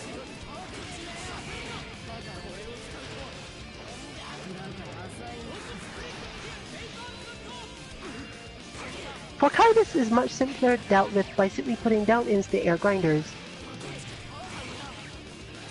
But even against Baiken, this will not necessarily work, given that she can delay a lot of her flow in the air. It is helpful, however, in that it shifts her movement and generally prompts her to take an action. Since if she refuses to, he can just throw a fireball, and it's not the type she can just slide under.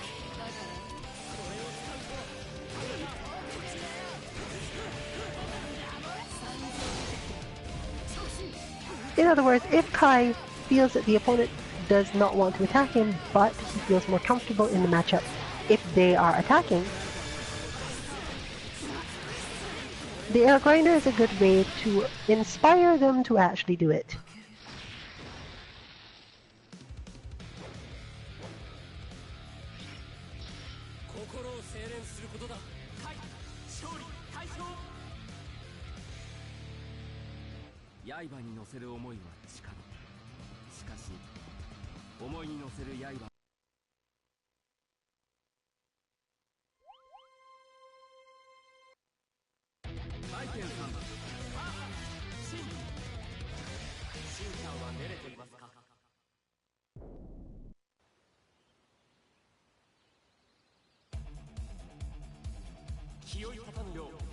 戦試合第一開始カウンター畳がどうしたちょカウンターどうしたどうしたそれでぶっ飛べ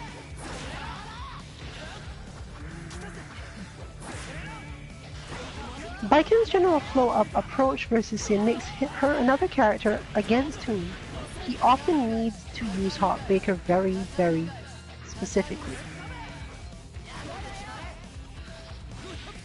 While Baiken can, as you've just seen, avoid it altogether by not finishing her attack, this is fine with him because this is mostly what he wants. The difficulty being that she can eventually make him run out of calorie gauge by repeating this. At that point, you then have to be effectively gutsy and decide, okay, I don't think you're actually going to finish attacking me because you expect me to stop you. So I just won't actually counter at all. Or obviously you'll just block, but the point is that he will not then actually need to use the Hawkbaker and can wait for them to fly back and expect to be able to hit them with something else.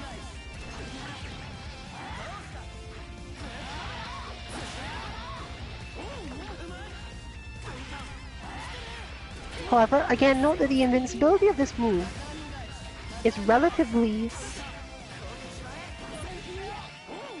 long, but the actual hit part of this move is really late. Meaning that he has to spend a lot of time getting the timing perfect for the counter. That said, a lot of the time if the opponent has come in and tried to fake him out of it, he can escape by just backdashing instead of dealing with anything they want to do at all.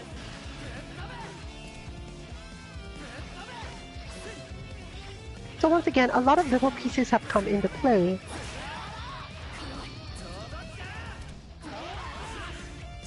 But the Hawkbaker is a way to try to make sure that the opposing Baiken is not trying to get behind your head.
I have no idea why that was a YRC.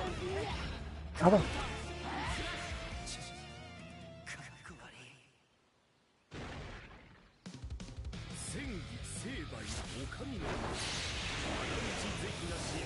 Alright, because it didn't impact anything. Right.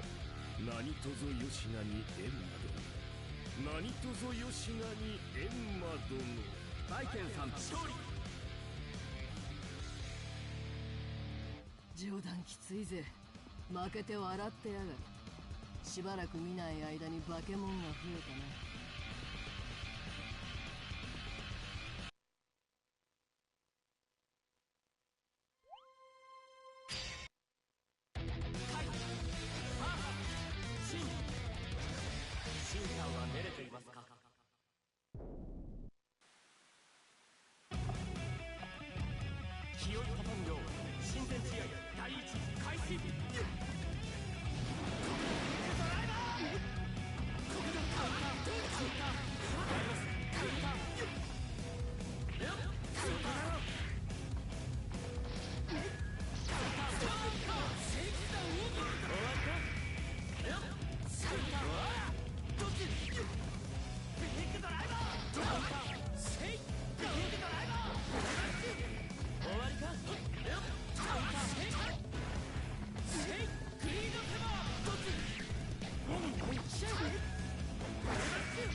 We can already see Kai using generally more risky options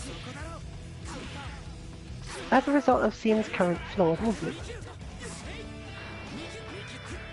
Recognizing that this has happened, and is therefore time to use standard footsies or, in some cases, zoning, can improve your success rate in matches like this. Similarly, recognizing when your opponent has decided to give up on that and go back to using their safer options can inform when you should make the appropriate change of that type as well.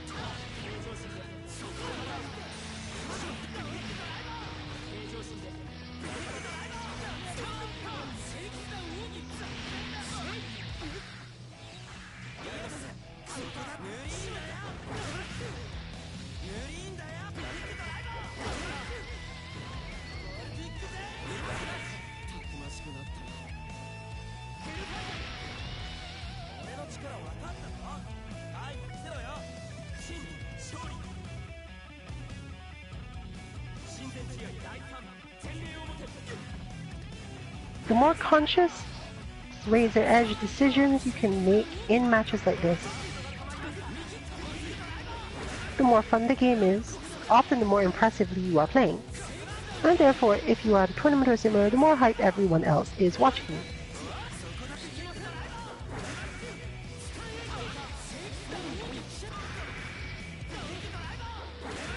But to appreciate quite a lot of it requires that you understand at least enough of what the standard fundamentals and conditioning are to either know when the opponent has managed to do something spectacular, or just to do something at the very edge of the capability of a normal person.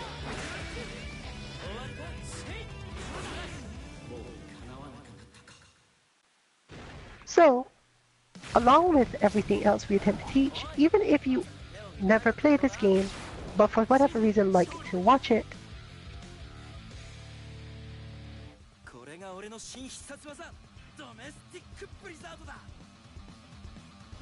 I hope that all my talking is helping you to understand and appreciate the matches you watch, as well as the matches you play or don't play.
As you can see further, the willingness to air backdash out of certain situations also means that the opponent will not be as likely to think in certain ways if they see Bai can leave the ground.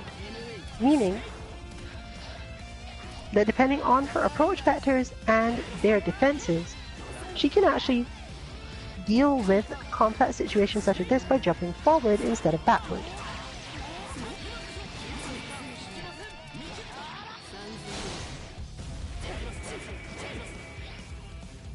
It is, however, true that it's relatively easy for Kai to deal with that if she does it too much.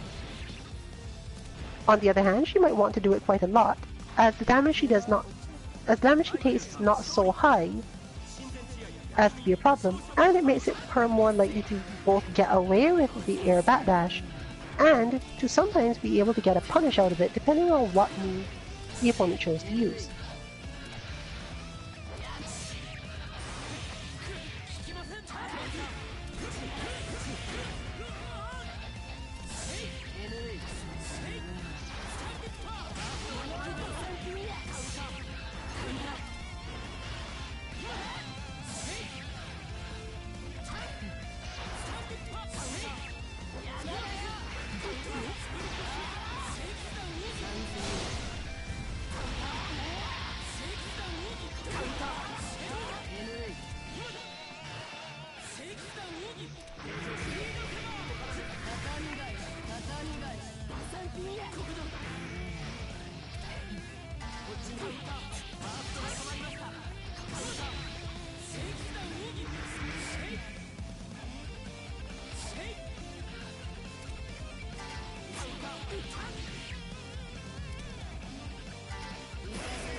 As these interactions create tighter and tighter spaces mentally, you will find your own awareness improving automatically.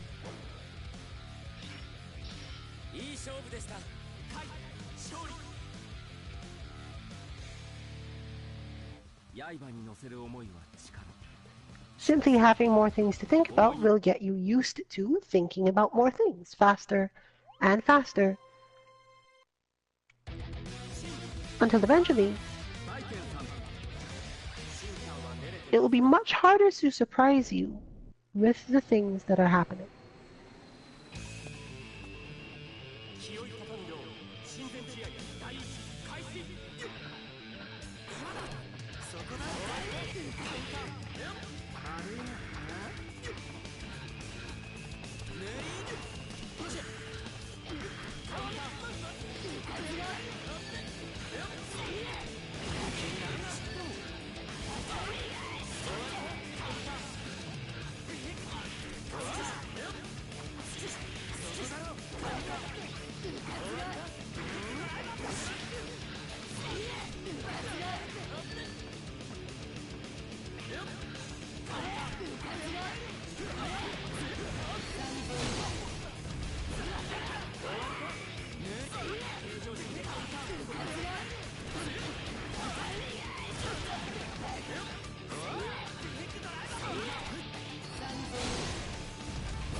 These subtle improvements in your skill may be hard to notice at first, which is why it's also helpful that so many games these days allow for re-watching of your replays. But even when that's not the case, if you have any recording software or play these games on PS4 as this lobby is, you generally should be able to occasionally record some of your gameplay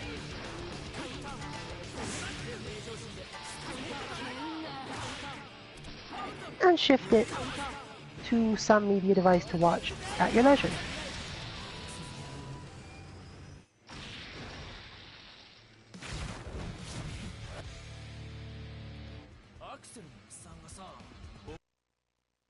These streams, for example, are available on our YouTube channel.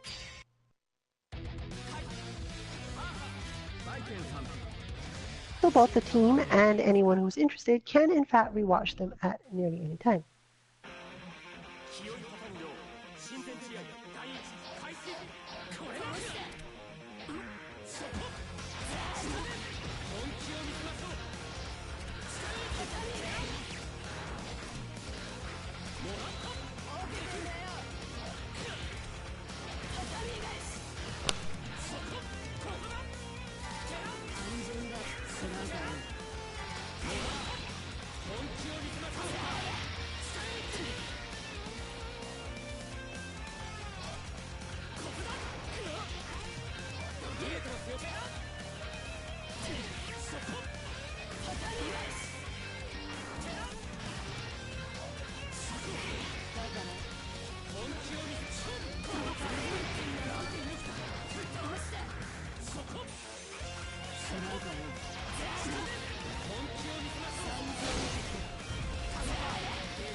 刃に乗せる思いは力。しかし思いに乗せる刃は狂気に過ぎません。足かせのついた刀ではあなたの実力が陰るだけですよ。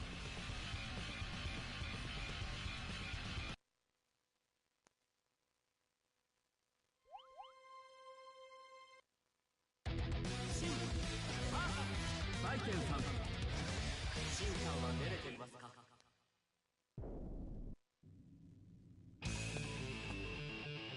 気を立たぬよう親善試合第一開始。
何とぞよしなに閻魔殿、何とぞよしなに閻魔殿。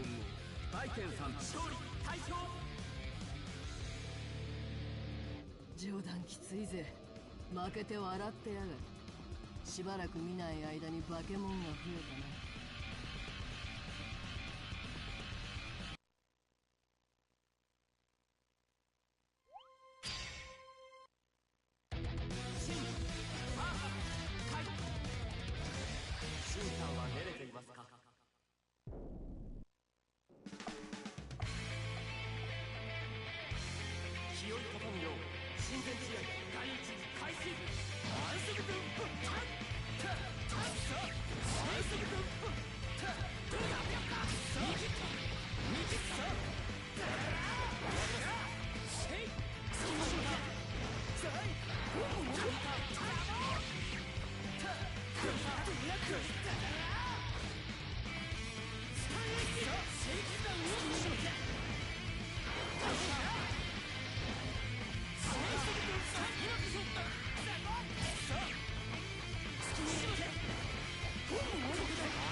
Generally, faster decision making also leads to less time to dwell on any mistakes you did make. In battle, this can actually be quite good, ソルは一体何を教えていたんだ。もっとも since fighting games are one of those places where you can really spend more time after matches considering what you did wrong, while you're in the growing or learning stage. However, for some people, even within a tournament level match, it's still functionally better not to think too hard about any given mistake you made. This is because the opponent is also watching these mistakes with a different eye and may manage to make adaptations around them that you didn't expect.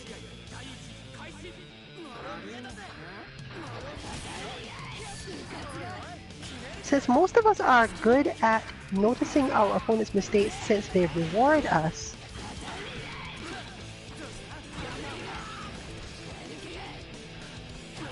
and the afterimage effect is strong enough that making the same mistake usually more than once will make us really wary of it. The opponent can use this to psychologically put pressure on you. It is therefore better sometimes to be a little bit oblivious or immune to this against the sort of opponent who doesn't just repeat themselves all the time, who is trying to outthink and frustrate you. Often this type of player is not comfortable repeating the same thing over and over again, even if it was working, because they feel eventually you must see around it, get it right, or something, meaning that you get a little reprieve by refusing to be conditioned. This is not as simple as it sounds, because it does depend at least somewhat on which type of mistake you are making. Failing to defend against something, for example, is something that will often prompt the opponent to do it again and again, especially if you would have been able to punish them or hurt them.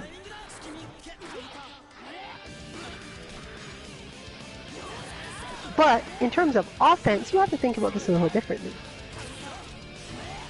If you are on offense and you make a mistake from there, resulting in something that your opponent can punish,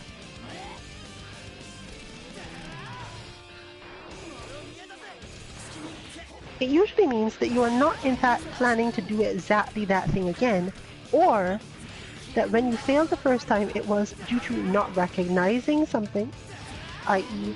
you were aiming for an advantage and didn't manage to get it because you mistimed, misspaced, or misidentified something else happening in the match. Or you were going for a spacing thing, as mentioned, and decided at the last moment to do something else, but your spacing ended up being wrong as a result of your opponent's response. This is technically still misspacing, but it's less so in that your opponent sees a different thing than you did. They don't necessarily understand from the same level what just happened.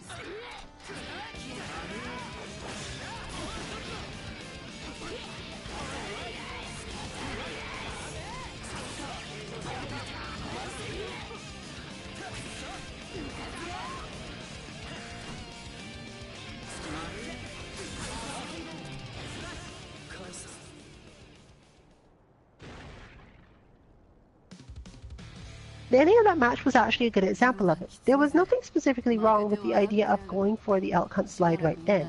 If the opponent had attempted to walk away, or even to dash away in the air, it would have been a safe option. Whereas from the opposing side, choosing to parry in that way at that moment was actually a riskier option, meaning that if one gets caught up in the idea that the opponent was ready, and then refuses to do it again, the opponent has managed to convince you not to use a powerful and often relatively safe option based on managing to counter it once. A more oblivious player would still use it again in the situation the next time, or at least not change their decision-making process to specifically exclude it.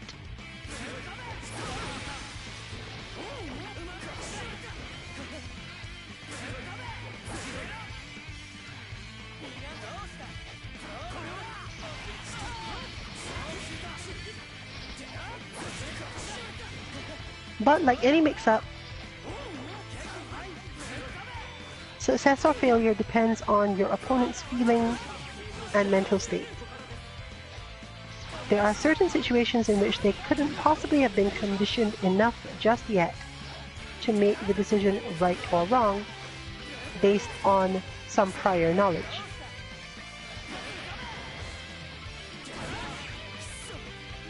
That said, fighting games are complex enough that it has been said quite correctly that guessing right is a skill.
A relatively fitting thing for Kai to have said right then, in that most of this style of play is in fact about mastering focus and awareness.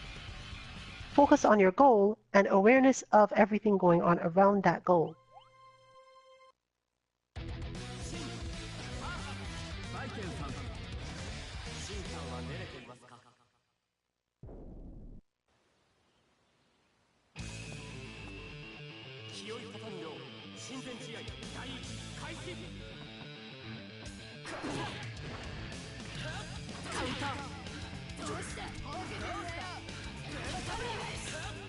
Tomorrow, one way or another, we'll be using Under Night in-Birth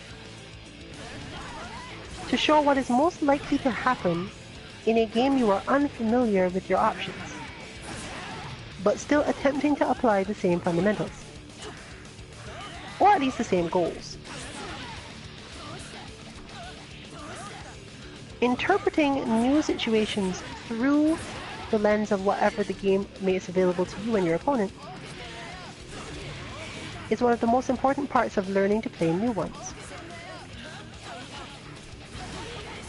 In extremely open games such as Guilty Gear and Under Night, where character archetypes are very varied and wide in terms of what they can and cannot do, this can also apply sometimes to just learning new matchups entirely.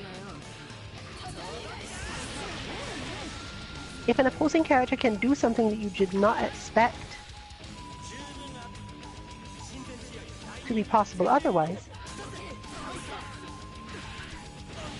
you may have to rethink your entire flow.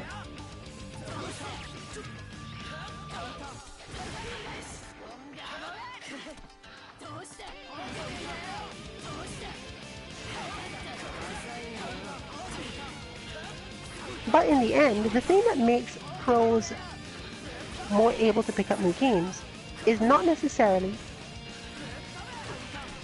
a matter of understanding all the options, but rather how quickly they adapt to and identify which options they need to achieve the same thing that they're usually trying to do.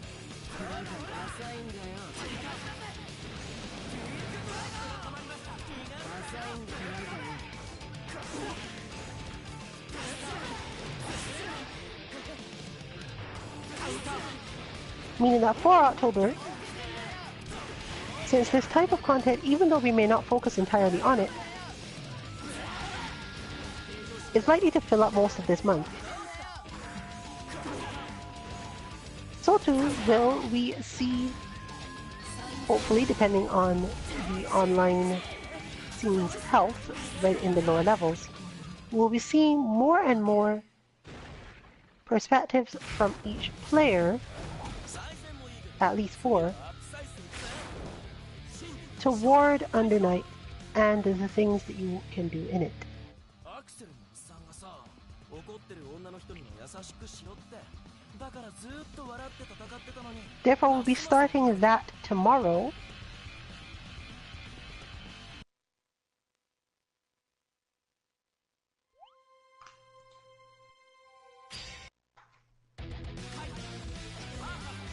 With some set play.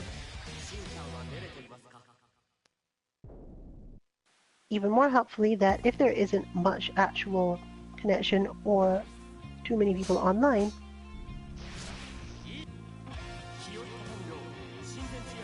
I understand enough Seth to talk about general options and similar concepts.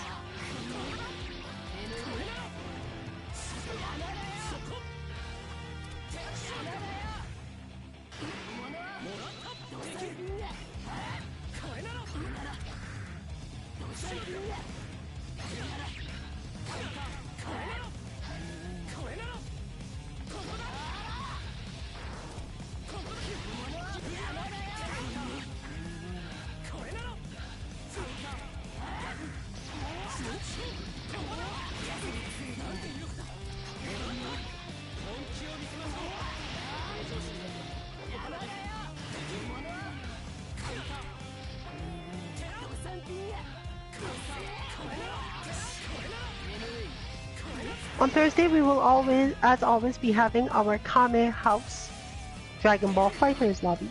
As noted, this is harder to do in Dragon Ball Fighters, and it has a different flow to it. Given the speed that people move in that game and the way some of the auto combos in the game work. But there's still some things that apply, and other things that, just like units, are likely to apply a little differently.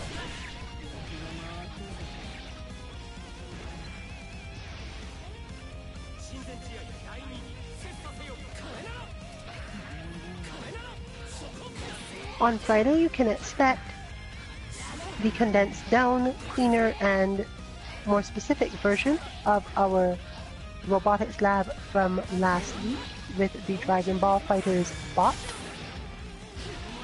in the form of a more formal This Guidance segment, showing you how to input it, tricks, amounts of leniency available, and some aspects for how to use the bot itself to train what you need.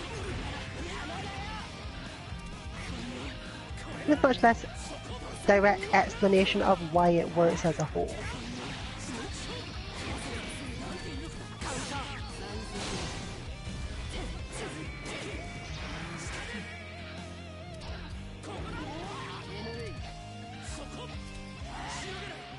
Next Monday, we'll be back to our mashing battle lounge in Street Fighter V.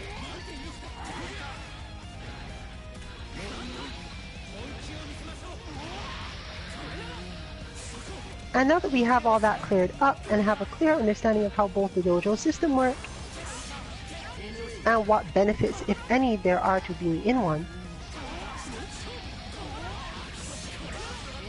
if you are interested in the dojo system of Street Fighter V, we have a lot clearer idea of how and why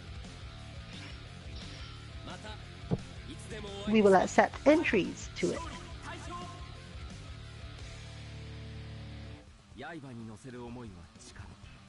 For example, simply wishing to get better at Street Fighter. Even if you are a fan of our content, you're probably better off joining another dojo, which will be more active either during your timing or more open as a whole. However, if you do specifically intend to contact us quite often with either interest in bots, feedback, ideas, and so on,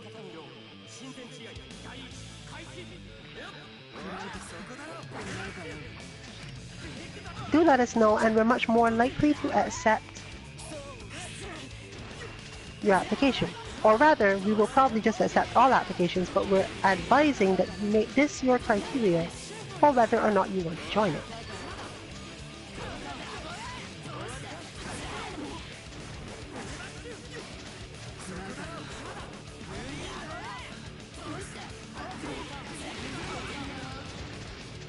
Since the team has very little interest in the dojo system in terms of gaining points or anything else at the moment, if for whatever reason you prefer to be associated with a particular group, again, we will probably accept it, but just recognize that you're not likely to end up high on any dojo leaderboards.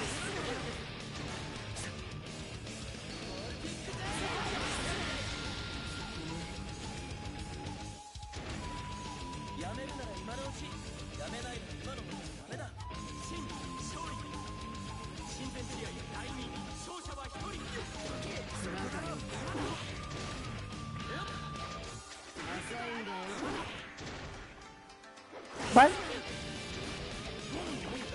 we will definitely accept it if you have been either helpful or just hang around our Monday Mishmashing Lounge as mentioned. Since at that point we're going to assume you have a fairly clear idea of what the team is like and what we're generally doing.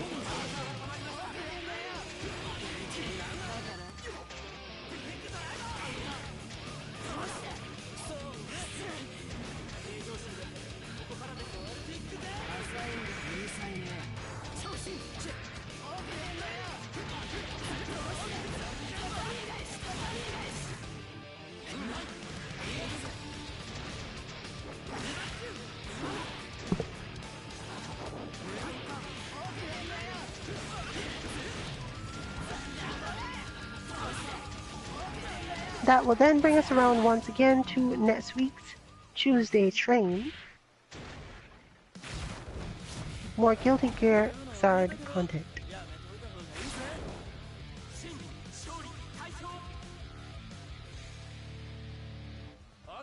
And thereby this upcoming will be the last match of the night.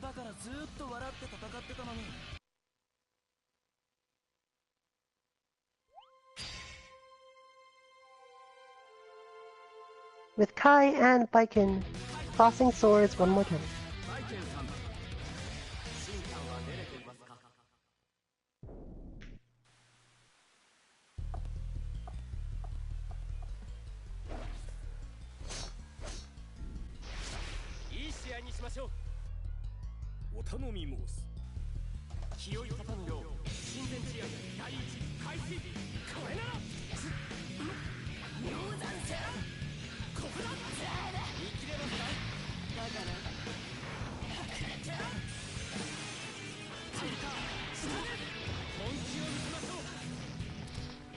As for the results of Red Bull Conquest, if I didn't mention it before, we mostly lost a lot. But picked up a ton of data and some understanding of other scenes, let's say, in the greater East Coast area. Partially in ways that help to somewhat inspire the content we are working on now.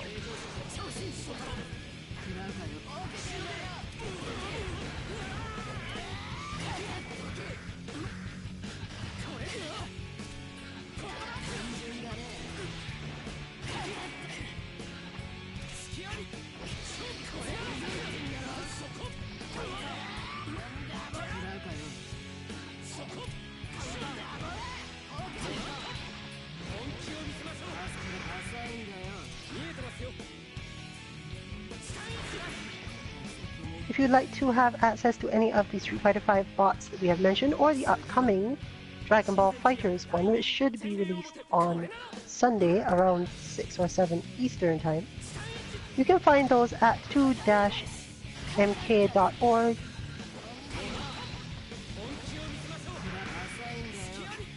We're not completely sure at the moment where exactly on that page the Dragon Ball bot will go. It might have its own section for various reasons. I might not be directly under bots, or we'll figure out some way through it. 浅いんだよ。中に